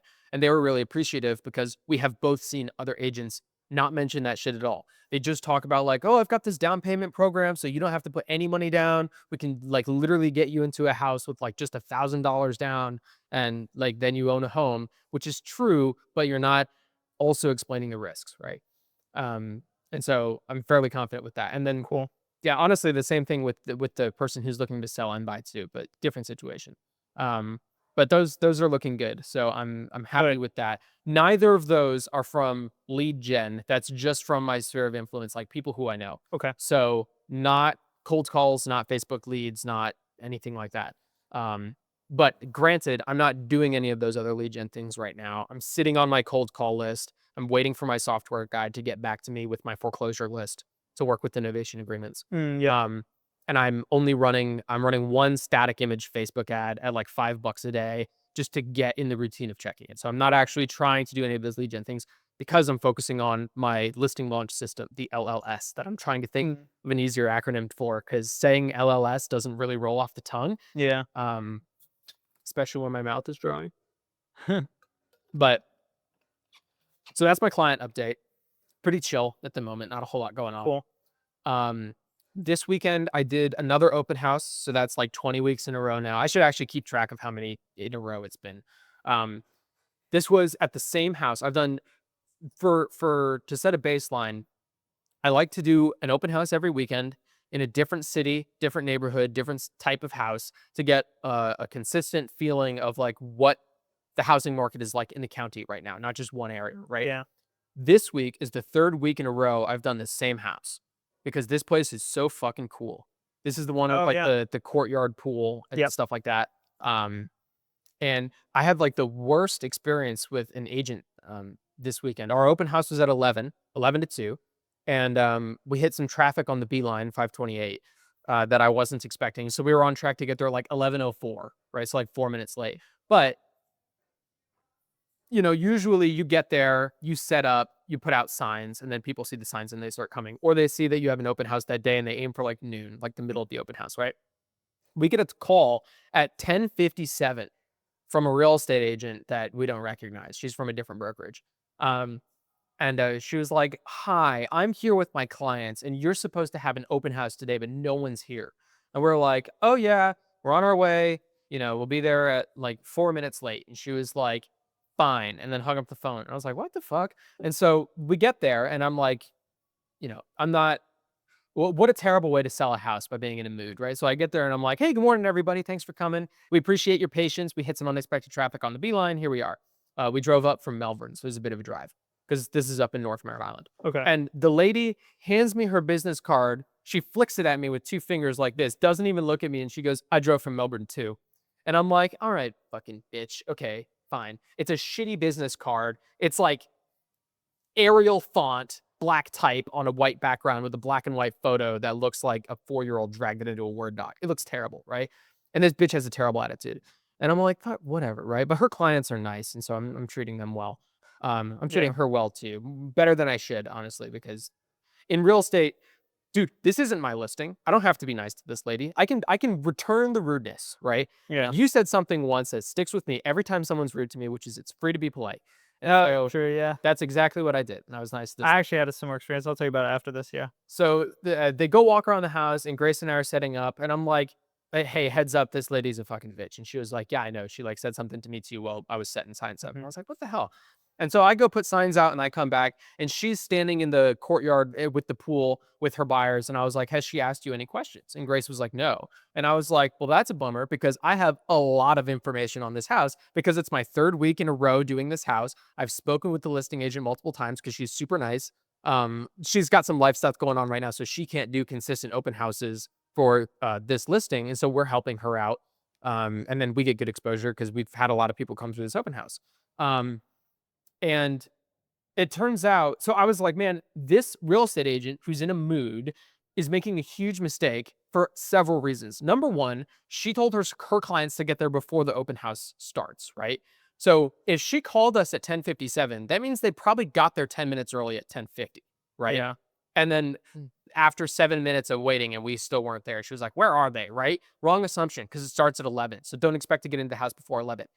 Legally, you're allowed to take your clients, or even without clients, like you could go to an open house during the hours of the open house, right? If you show up and want to go in the house even 1 minute before then, you have to have a buyer broker agreement signed to go to the house because that's not an open house, that's showing because the open house hasn't started, right? So you're doing your job wrong, lady. A, because I'm not going to let you in early, right? I will lock the door and leave you outside while I set up inside, right? Yeah. Your mistake, number one, makes you look bad. Number two, not asking the agents running the open house any questions at all makes you look even worse because I have a lot of information on the seller's current position. Yeah. The equity position that they're in the house. I'm going to get into that in a second. I've been here for weeks, right? And I'm not the listing agent. I'm here to help buyers. So I'm not here to protect the seller. I'm here to air out the seller's dirty laundry to get you a better deal on the house, right? Yeah. And you not talking to me because you're in a shit mood because you got there too early and made yourself look bad in front of your clients is a fucking Yeah. It's a bad bad move. call. It's a Yeah. bad move. And so we talked to the listing agent after the open house, and we were like, hey, here's how the open house went. It was great. Everyone was super nice. Another group came through with their agent, who was really nice, and their agent talked to us while his clients went and looked around the house. His name's Joey. Joey rocks. Joey got the details from us on the whole house. We informed him as best we could on what the situation was to make sure that he has all the cards he needs to negotiate a good deal on this house. And his clients took a look around the house. We answered all his questions. He's in a good spot, right? We talked to the listing agent afterward. We think that both of them are going to submit offers on the house, right? The listing agent that got there early the realtor that got there early called the listing agent and was like, hey, there's supposed to be an open house, but your people aren't here. What's going on? But when she called, the listing agent's voicemail box was full. And so this agent who showed up early was furious. And so after they left, she called and the listing agent picked up and she was like, I tried calling you to tell you that your agents weren't here to do the open house early and your voicemail box was full. Did you know that? You also don't have it set up with a messaging system. So how would I even know that I had the right number? And I was like, what the fuck? Like, can you tone it back down, lady? Right. But it sounds like they're going to submit an offer on the house. So you've got this agent who's got a huge attitude with everybody that they run into and didn't ask for any additional information on the house, who's going to submit an offer with their clients. And then you've got the guy who showed up in the middle of the open house like he should have, asked questions, was super polite, and got all the details that he needs to write an offer, right? I have so much more confidence in his offer because he's more informed. Well, it'd probably be easier to work with at the very least. Yeah, and so I told the listing agent, I was like, dude, I hope that you end up working with Joey because he's so much nicer and easier to work with. And he was well informed. He talked to me. He does a lot of work with new construction builds. Yeah. So to set the baseline here, mortgage rates right now are in the mid to high sixes. So like 6.5, 6.6%, right? Even with the Fed cutting rates, it's like 6.5, 6.6. So if you want to go buy a 25-year-old house with a roof that needs to be replaced, you're looking at like a 6.6% interest rate, right? That house, let's say it's worth like $300,000, but it needs a new roof. Maybe you got to replace the AC in 5 years, right? If you work with a builder and their preferred lender, you can buy a brand new house of good build quality for the same price at a 3.9% interest rate. Oh, interesting. Which is crazy. No one's getting interest rates in the threes right now. Yeah. But he gave me that interesting tidbit of information. So now I know when I go talk to people about buying a house, especially new home buyer, like first-time home buyers, I can say, hey, we don't have to worry about a new roof or anything like that because it's a brand new build. It's an affordable price and it's a crazy good interest rate. Yeah, that's cool. So I got good information from him. So I'm hoping that his offer gets accepted. But yeah, even though, and that says a lot, because I'm there to find people who don't have agents to help them buy the house so that I get commission.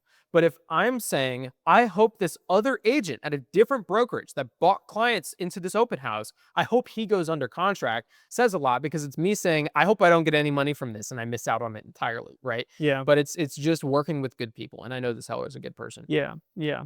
This lady works with a national brokerage, and I was talking to Grace about this because I was like, "What is the deal here?" Right? And Grace was like, "There's shitty people everywhere. There's Yeah. always going to be shit people, but there's a trend that large brokerage agents don't really like Blue Marlin agents, and I haven't been able to figure out why. But I think I started to figure out why this weekend, and I think the answer is you work hard to get your real estate license, you work hard to interview with the best brokerages, maybe you work at a small local one first that doesn't do big numbers, and then you get with one Sotheby's owned by Berkshire Hathaway, Warren Buffett's company. You're with the best national brokerage ever, you love it, right? And then you get beat out by some independent brokerage, Blue Marlin, who has flashy marketing, right? And that makes you look bad because they don't work for Warren Buffett's company. You do. Yeah. And now you're getting beat out because they've got nicer business cards. Yeah. And they know how to talk to people nicer. Um, and so I think that's one of the reasons that those agents have a stick up their ass. Yeah. That's interesting. And not all of them. A lot of them are polite, and a lot of them are candid, right? Yeah. But some of them are real shitbags, and I haven't had the pleasure of dealing one until this weekend. So thank you, lady. I appreciate it. I had an incident. A customer actually called me. So my phone number's on the invoices. Mhm. And a customer actually called me, and they were very upset. They called me and they didn't introduce themselves. They asked me, "What kind of company is this?" And I was like, "I'm sorry."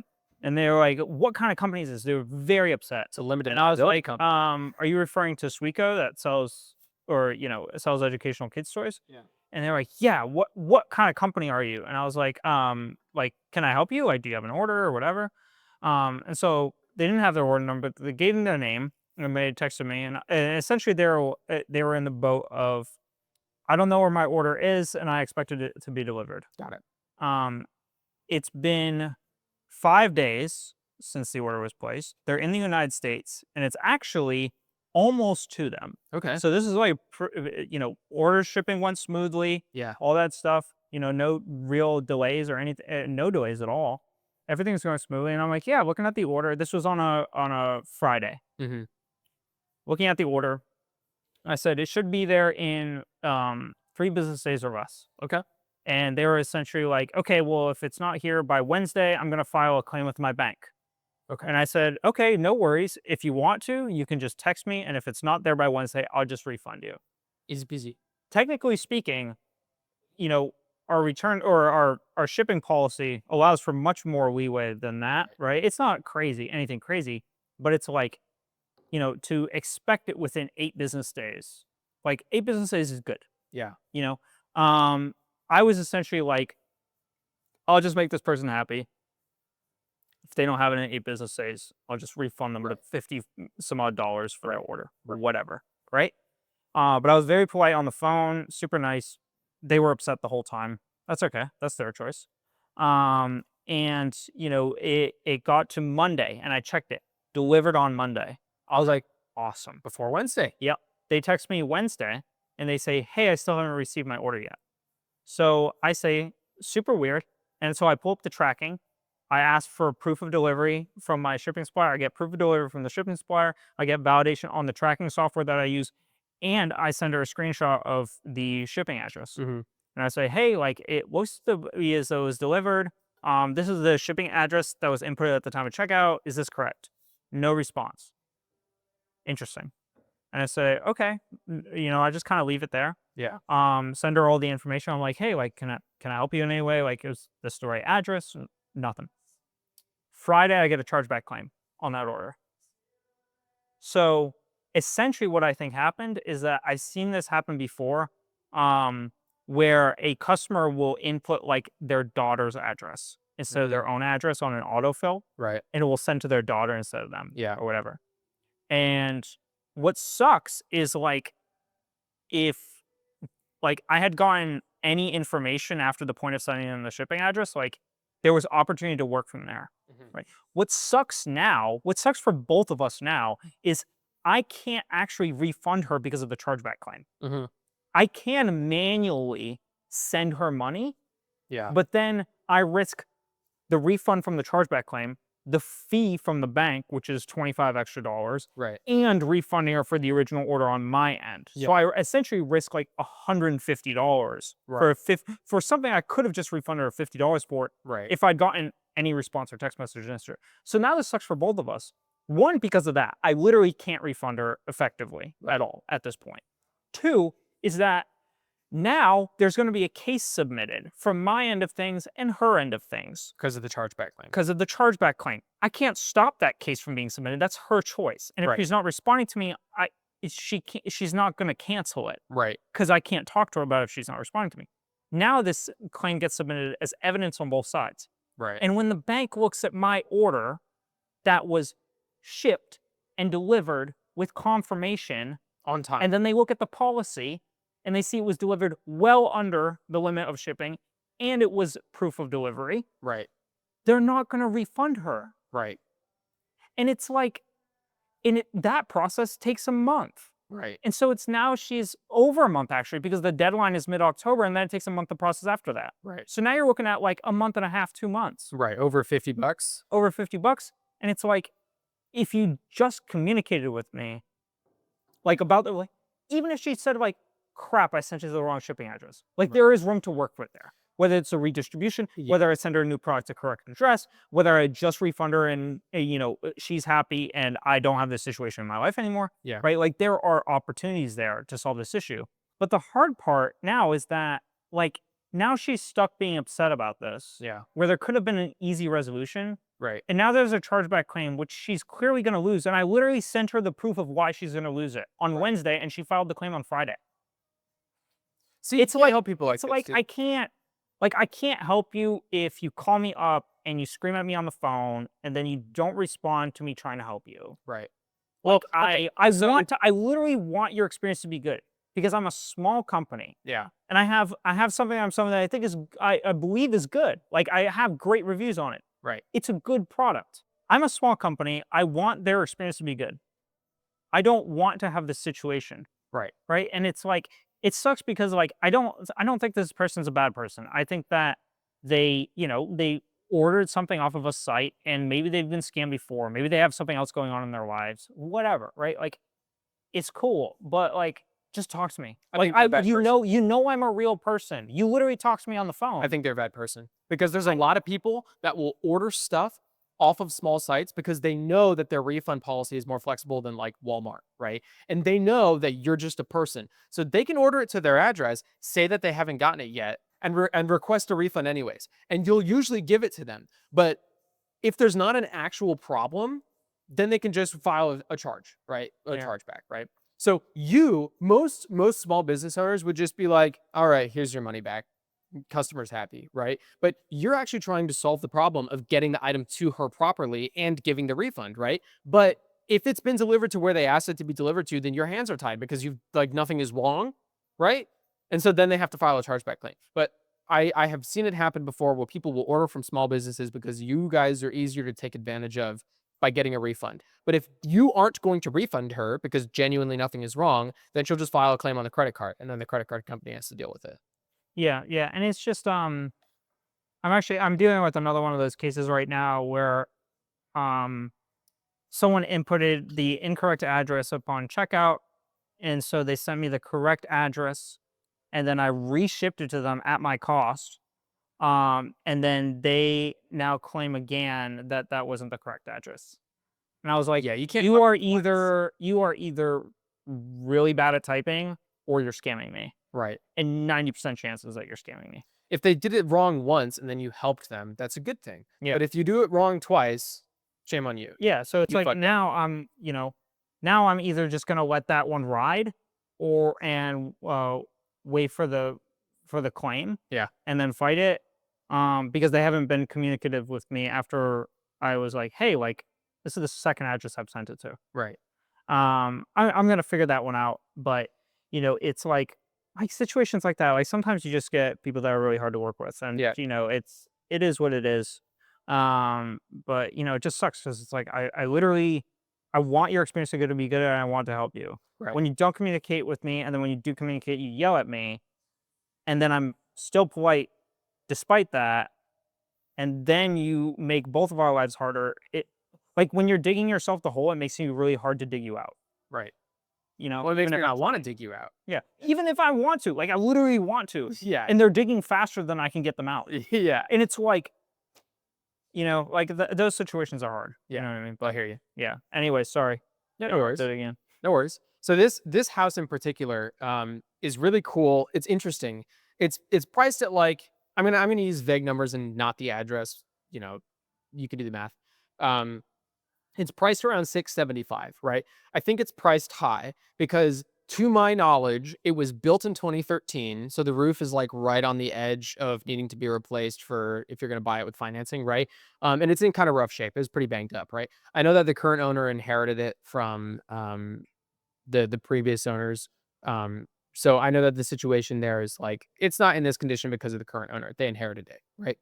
Um, I'm expecting it to sell probably like in the 500s, maybe like mid 500s, right? So like 100,000 less than what it's listed for right now. Um, okay, I say listed for right now. It's had a price drop since then, so it's more realistic. It's 620 now or something like that. But in any case, um, uh, we had some people come through the open house a few weeks ago that were considering putting in an offer in like the mid low 500s. And I got confirmation from the listing agent this week that they got an offer for 500 and the seller turned it down. Um, and they're looking for offers closer to like the high 500s, like 580, 590. They've already come down X number from 675, so they want to meet more in the middle rather than be dragged all the way down to low 500s. And I'm like, that's cool, I get it, but they also mentioned that the seller isn't able to pay for a roof before closing. And that's a problem because you can like discount the price and you can give credits at closing and stuff like that, but the bank will not give the buyer money until there's a new roof on that house. So usually the seller's on the hook for paying for a new roof, selling the house, and then recouping the cost of that when they actually sell the house, right? Um, I mean, why don't they just put it on a credit card?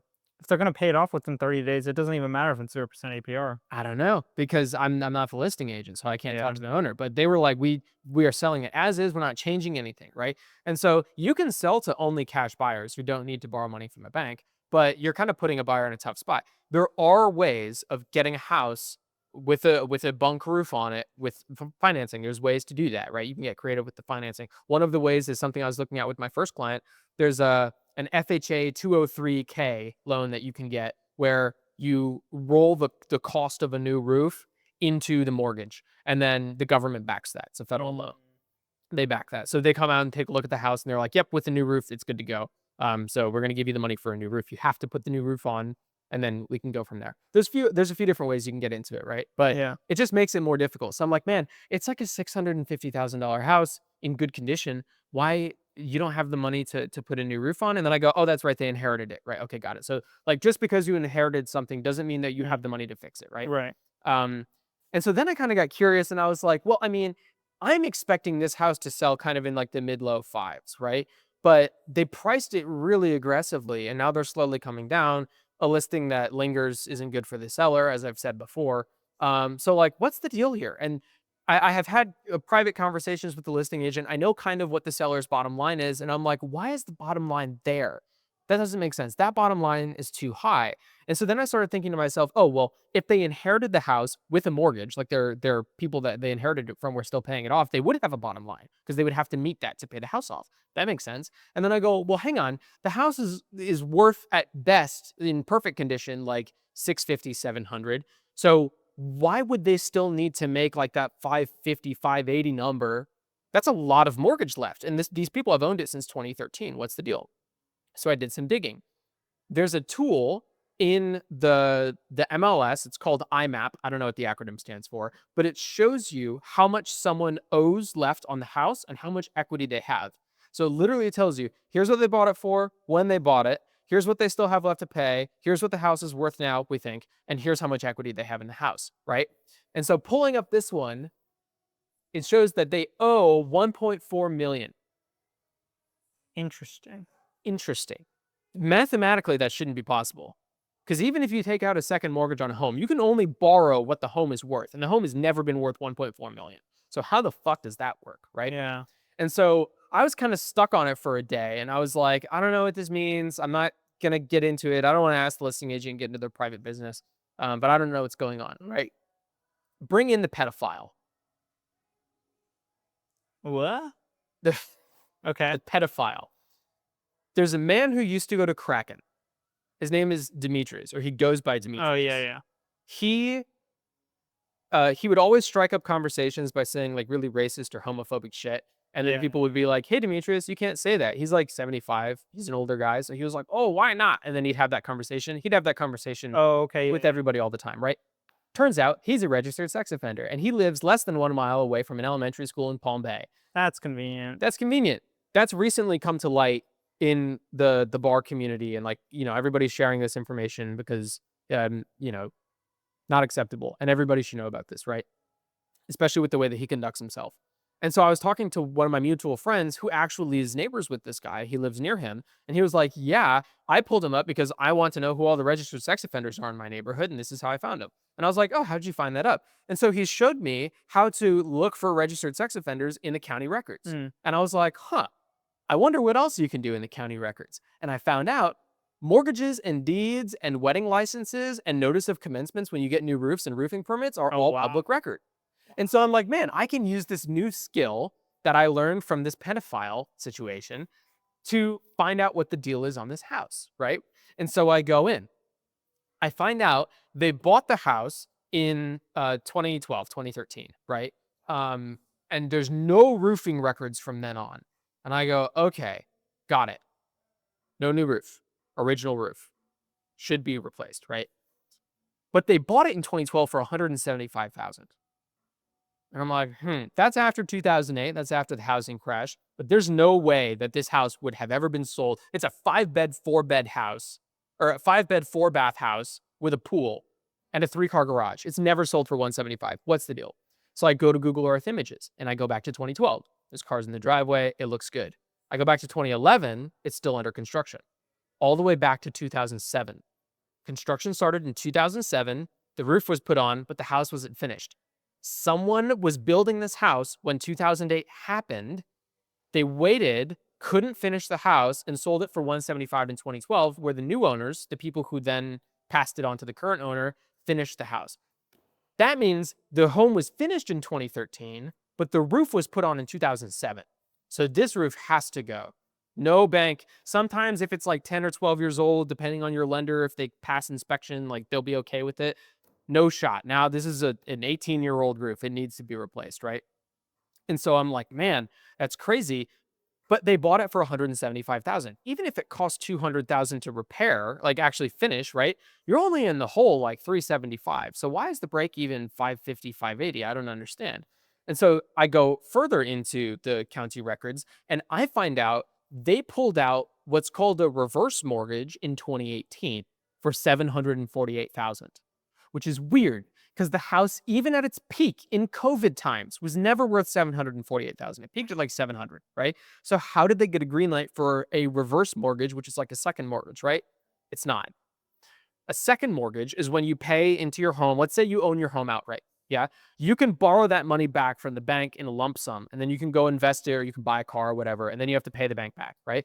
A reverse mortgage is different. It's common for people who are over the age of 62 in retirement because you have spent your whole life buying down this house and now you own the house outright. You've been paying the bank monthly for 30 years, and now you can do a reverse mortgage where the bank pays you over the course of 30 years. Well, okay, are you going to pay me over the course of 30 years for what the house is worth right now? Or what it's going to be. Or what it's going to be. So in 2018, they determined that over the course of 30 years, it'll be $748,000, right? Well, in 2022, they refinanced that reverse mortgage for just over $1 million because in 2022, over COVID, the housing prices spiked, right? So now they've got this reverse mortgage worth 1 point something million, right? And so that was in 2022. It's been 3 years since then. Those owners are now dead. So now I'm wondering, well, okay, how much of that million did they spend? Because you can take the lump sum and light it on fire, or you can take the monthly payments for 30 years, which is maybe more wise if you're retiring, right? Yeah. So now I'm thinking to myself, okay, what's the deal here, right? If we decided the home was worth 1 million in 30 years and you started taking money out of the house, you owe the bank something, right? What's the deal there? How much do you owe left on the bank? I can't find that out without reaching out to the lender. That's private information. I'm not privy to that, right? The best I have is the estimations I can do through calculating, like, how long would it take if they did the monthly payments, right? It's kind of like winning the lottery. You get the lump sum or you do the monthly payments. But what I ultimately found out was when you pull a reverse mortgage on a house, because that's not uncommon for people in retirement, it's also not uncommon for people in retirement to die and then leave that house to their heirs, right? When that happens, the balance is due to the bank upon death. So as soon as you die, you have to pay the bank back, right? Now, it's not as soon as you die. Technically, you have 6 months. So the heir has 6 months to get that house sold to pay the bank back, right? What happens if you sell the house for less than what is owed back to the bank? The bank eats that difference. So the heir is at no risk. If the heir wanted to, they could say, hey, bank, just deal with it. I don't want it, right? No harm, no foul to the new owner. The bank sells it for whatever they can get for it, right? So my deductive reasoning here tells me that the new owners who inherited this home need to sell it for high fives to make some type of profit. Otherwise, it wouldn't be worth it for them to sell it because they could just let the bank deal with it, right? Because they're not going to make any money anyways. So that's my deductive reasoning that I've come down to, right? And so that is the information that I could have given to the bitch realtor, because all of this is public information, right? Yeah. Well, some of it you have to find out if you're like the 1.4 million thing. Oh, the reason they're 1.4 million in the hole on the MLS is because there's two different loans. There's the federal recognition of the loan, and then there's the actual private loan. Both of those are county records. They're two different documents. The MLS or the IMAP, the real estate agent tool, just pulls the data values from that. So it technically doubled it, which it shouldn't have done. So the real estate tool is incorrect. You have to look at the county records to know the truth, right? But anybody can go in the county records and see what's going on. That's all public information. I'm not doing the seller a discredit. I've never talked to the seller or the listing agent about this. This is all free data that I would be giving to my buyers if I met someone at the open house who wanted to buy. And I can also give to any agents that bring buyers through the open house, right? That's information that I was able to share with one of the agents, but not the bitch agent, because she never came up and talked to me. And that's valuable info, because that lets you know, hey, 500, they've already rejected an offer for 500. That means they're probably not making any money on the house, right? There is a magic number somewhere where they make a certain amount of money.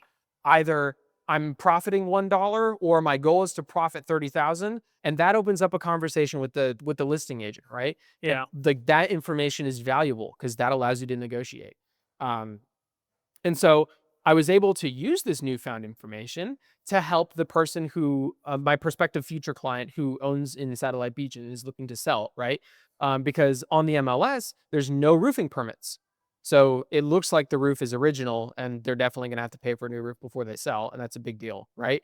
But I went to their county records and I found what they bought the house for. I can calculate their loan. Turns out they made good money. This was a good investment. They've got like 300,000 in equity, which is awesome. Oh, great. Even though they still owe a little bit on their mortgage. And I found a notice of commencement, which is a form that you fill out when you want to pull a permit to do something, right? In 2022 for a new roof. And so then I confirmed with them, hey, I went into the county records. Looks like your equity's in good position. That lines up with the real estate analysis thing here. It looks like you could put a new roof on in 2022, but that's not shown in the MLS. Is this true? And they said, yep, new roof in 2022. I'm like, okay, awesome. Now we're working with fire, right? And anybody else wouldn't know that because they didn't dig through the county records. And I don't think this is a generally well-known skill. So this is one that I'm starting to work on a lot because all of that information is super valuable. Yeah. Yeah. No, very cool. So I had all that written out and I just blew right by it. Okay. And there we go. Got it. So that's all of that's my open house summary, I guess. Cool. And then some of the new stuff that I have found. I also, a mutual friend of ours was talking to some clients that I have who I helped find an apartment. And our mutual friend, who's also a real estate agent, tried to sell them a house. And I was like, hey, dog, these are my clients. Mad disrespectful to try to sell them a house in front of me. Thanks, though. They also just signed an apartment lease. So, like, you know, they're going to have to wait out the 15-month lease of their apartment to buy anything anyways. And he was like, oh, no, there's programs that, like, they'll cover the lease break fee that you have to pay if you want to leave your apartment early.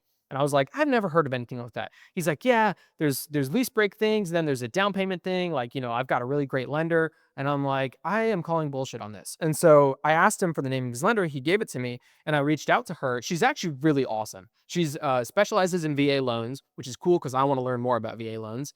And she confirmed there's no such thing as an apartment lease break program. You can do credits at closing to try to offset the cost, but like you still have to pay to break your lease at the apartment. No one's going to pay that for you, right? So not true information.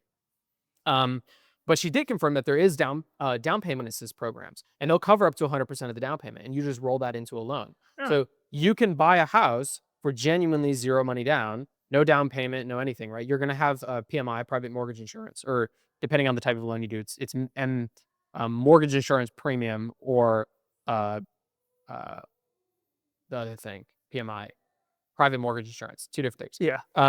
Either way, you have higher monthly payments until you pay down a principal of 20%. But Right. in any case, that down payment assist program is really cool because if there's a first-time home buyer who doesn't have a lot of cash on hand, we can negotiate that the seller covers most of the closing costs, and then they can actually get a house for like $1,000, which is super cool. And if you go with a new build, like one of the construction companies, you can get it for a really good rate too.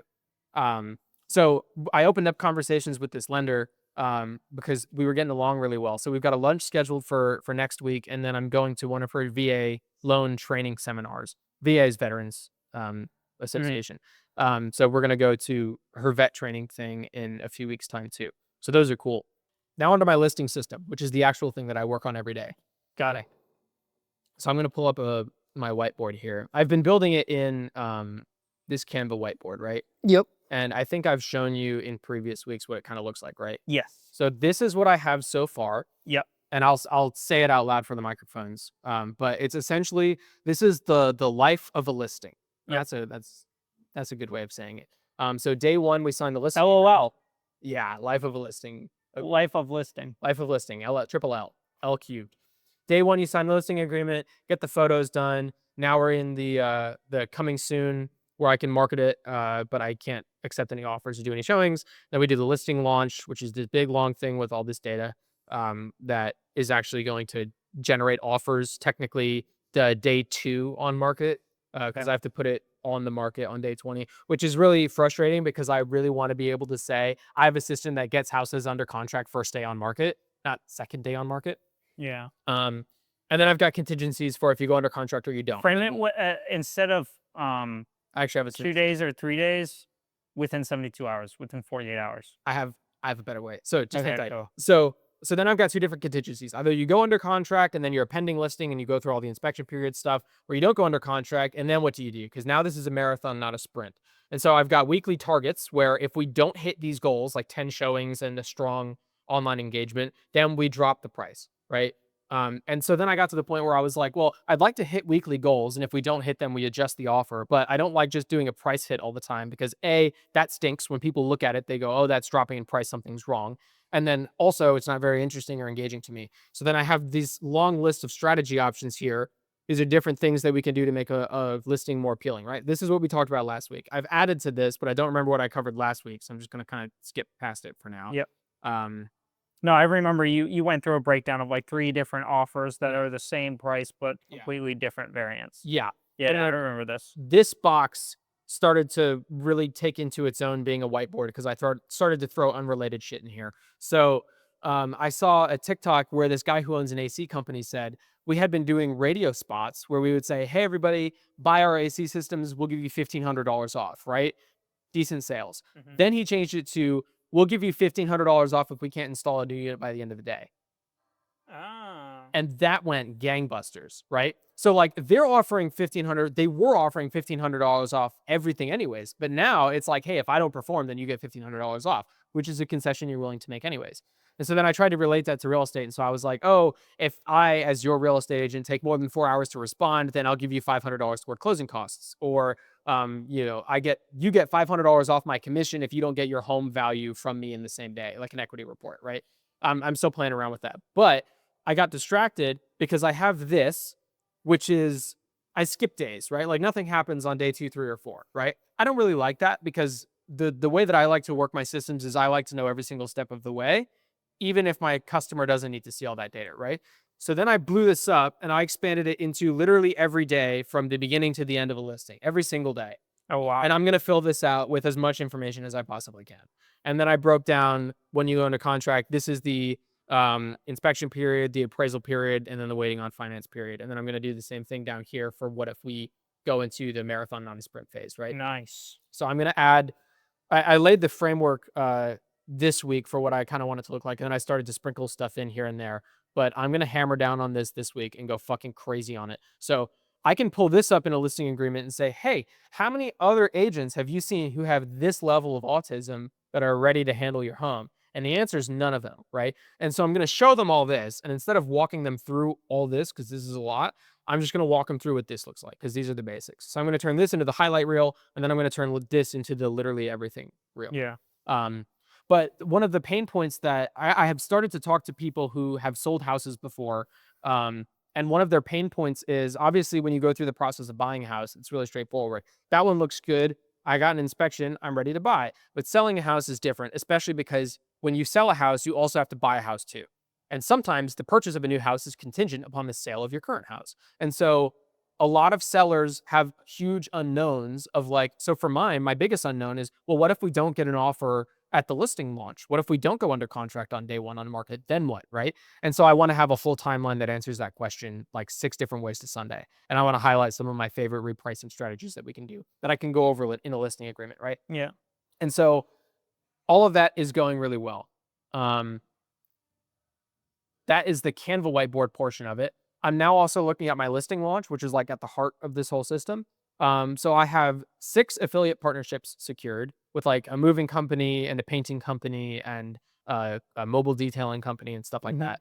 And then I've got 4 in discussion right now, and then the rest of them haven't responded yet. So I'm like continually sending emails and like blowing up their online forums. But I might have to find other companies if these people don't get back to me, because like one of them is Slugabug, the pest control, which is a larger company. I might not hear back from them. Then I got to find a more local person, right?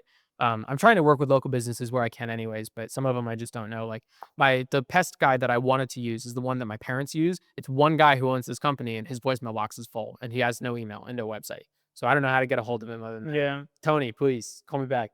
But in any case, 6 affiliate partnerships secured is really awesome so far. So far, I've got like hundreds of dollars in savings. So now if you come to my listing launch open house, I'll give you a gift box worth hundreds of dollars, right? And I can make that claim.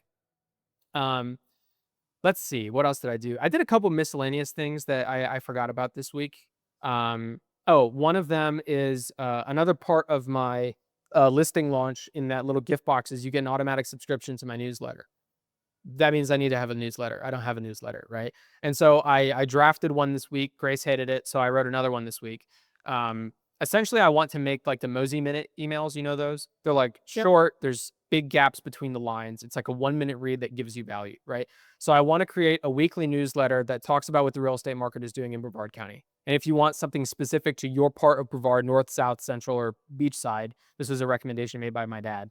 Then I'll write a tailored one for that section of Brevard for you. So at most once a week, I have to write like 5 different newsletters, right?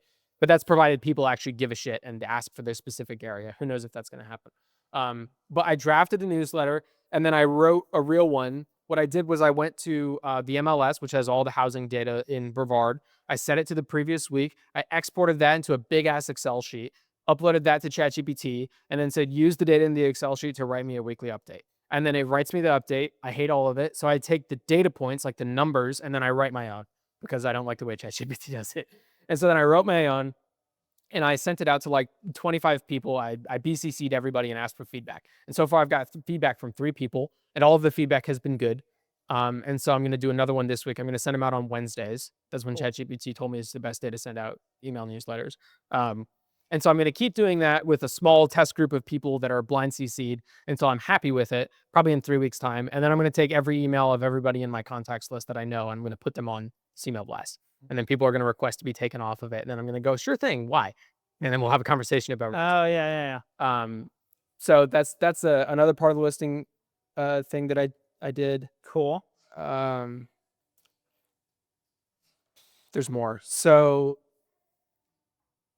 I'm looking at closing cost estimator sheet. I made a whole Excel sheet. I forget how this came up, This is one of the scatterbrain things that I did. But at one point I was like, what are closing costs, and why is it a big deal? Like, what do you pay for? Right? Oh, I was watching the car dealer guy, right, who makes car deals, and he was nitpicking the dealer fees and stuff. Like, oh, you got to get rid of this, or like, I want this to be reduced. And I was like, I wonder if you could do the same thing with real estate closing Mm. costs, because to my knowledge, a lot of it is like state stuff or to your title company. Yeah. But I was like, I wonder, what do you actually pay for when you go through the closing costs? Because I know some stuff you can negotiate. I want the seller to pay for it. I want to pay for it, whatever, right? Rarely you get people saying I want to pay for it, but Right. I created this Excel sheet that breaks down. It's still loading, but this Oh. is the buyer side. So this is everything that a buyer pays for on a $400,000 house with a 10% down payment. Cool. So this is everything that they pay at closing, and then this is the output. So closing costs for the buyer for this $400,000 house is $8,000, right? With the down payment, that's 50 total. And then for the seller, you do the same math, and with the big chunk for sellers is the real estate commission, because sellers pay 6% for real estate agents. Then the seller agent breaks that down into the buyer agent. So then the seller pays 29,000, but that's just closing costs and real estate agent. So that's not the down payment or anything like that. And then I broke down all the variables to answer questions too. And so this is something that I'm going to include in my listing launch, because a lot of my methods of marketing a house is credit toward closing. And most people don't know what credit toward closing is, right? It's basically the seller saying, hey, buyer, instead of having to pay this whole $8,000, I'm going to cover X percent of it, right? And so a lot of people don't know what closing costs entail. Most real estate agents don't know either. They're just going to defer you to their lender and say, oh, it's different for everybody, because technically it is based on your taxes and your tax rates and stuff. But most real estate agents can't talk the talk. Like, for example, a title and settlement fee. Do we know what that is? No, most real estate agents don't. But you can come to my variable sheet here and say that the title and settlement fee, this fee is paid to the title company for handling the closing. This includes balancing, wiring funding, and managing documents. This is typically $500 to $900, right? And so you have all your answers in a sheet here. Cool. So this is something else that I can add to my listing launch package, right? Yeah. It would be I've seen Claude AI and other apps as well. I think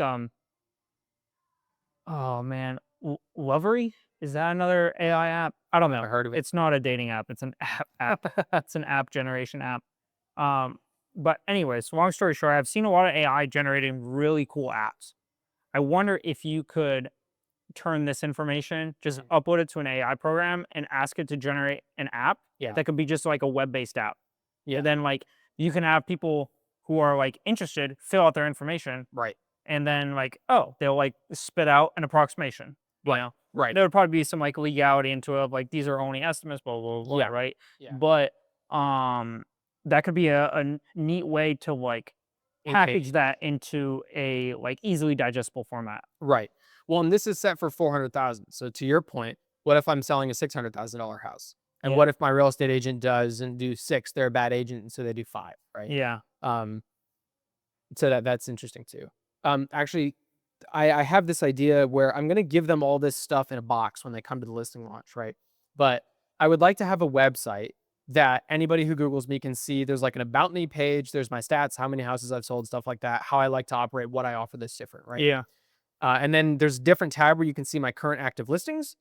Or, I just thought of this. I could do my current active listings, and then I could go the current properties that I have a list of buyers interested in.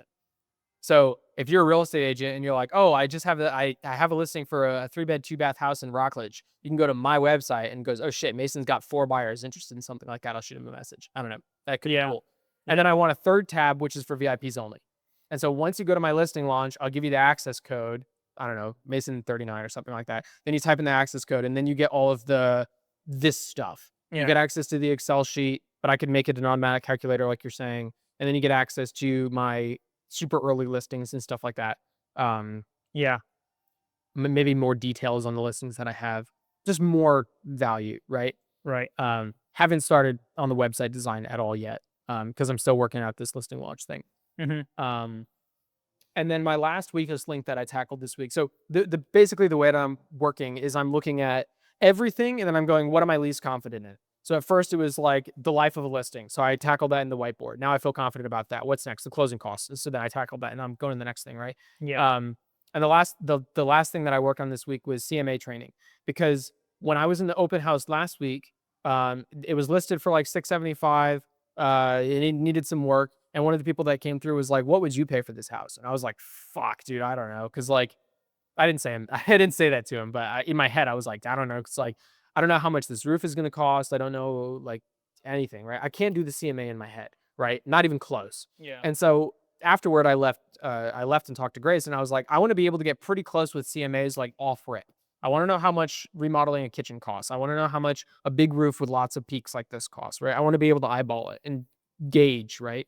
Um, and so the strategy that I took was a little rough. I said, let's go to Brevard County Property Appraiser, pick a house at random, go to the MLS, pull up that house, and then look at comparable properties, try to cover the sale price with our finger, and then guess how much it is worth and compare it to how much it's sold for, right?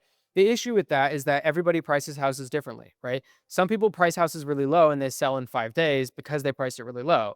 I might have guessed the price right, but that's not reflected because it was priced really aggressively to sell quick. So that's not that accurate. I found a better way of doing it, which is to go to the MLS, find a property that has recently sold, run the MLS CMA analysis, and see how close the analysis version is to what it actually sold for.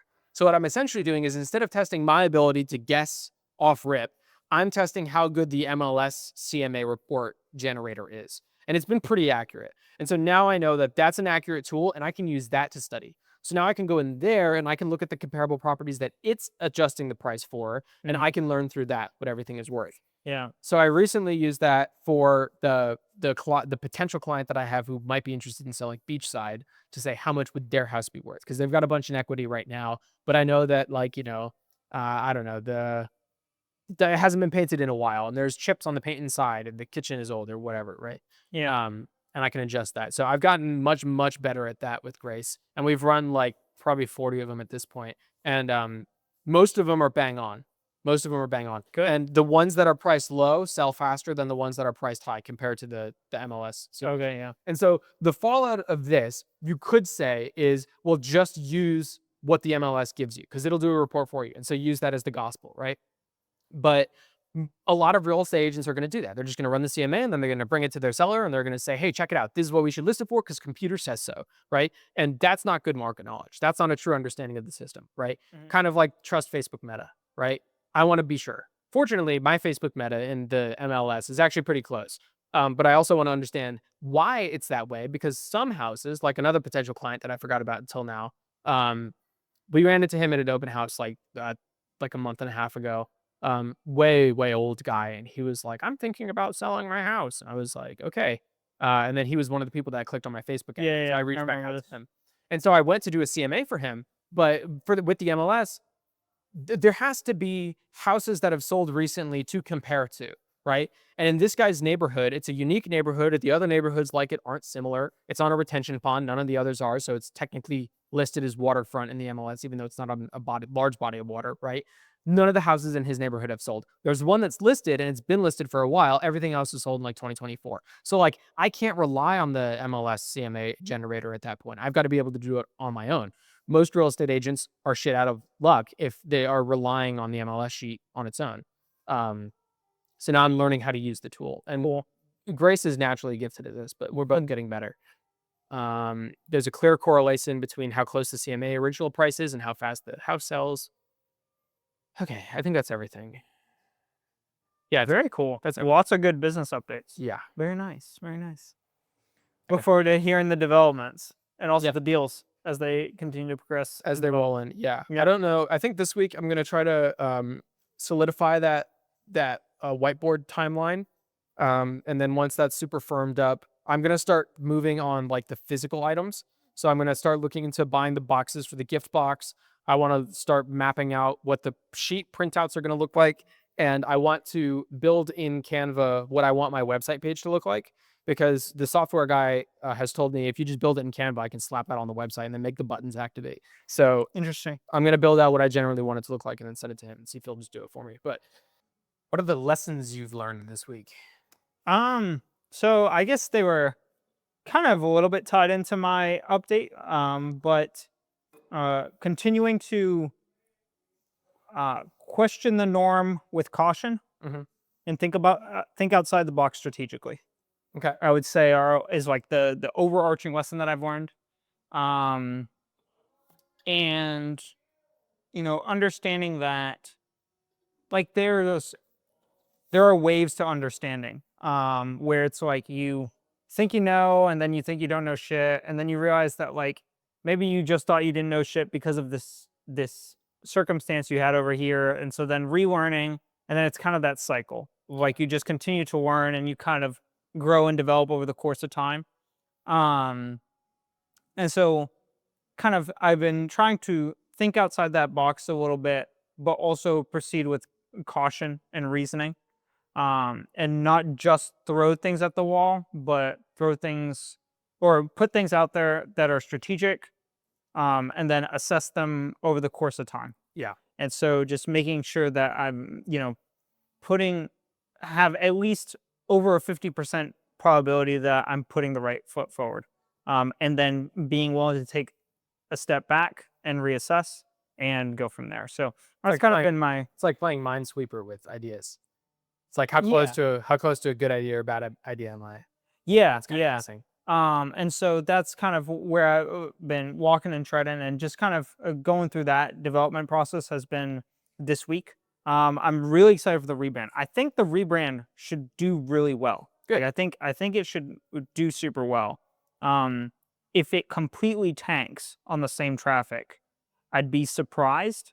If it's it's just like it really depends on how the audience takes it, right? I think the rebrand is going to be really good. I'm really excited for the template we have, or one of the two that we're selecting from. Either one, I'm happy with. I think they'll be super cool. Right. I like the logo that I showed you.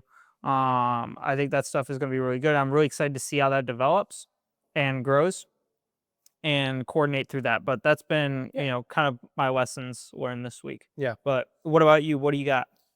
Mine is I was trying to think about it because I was kind of it's a continuation of what I did last week, but with more variables, right?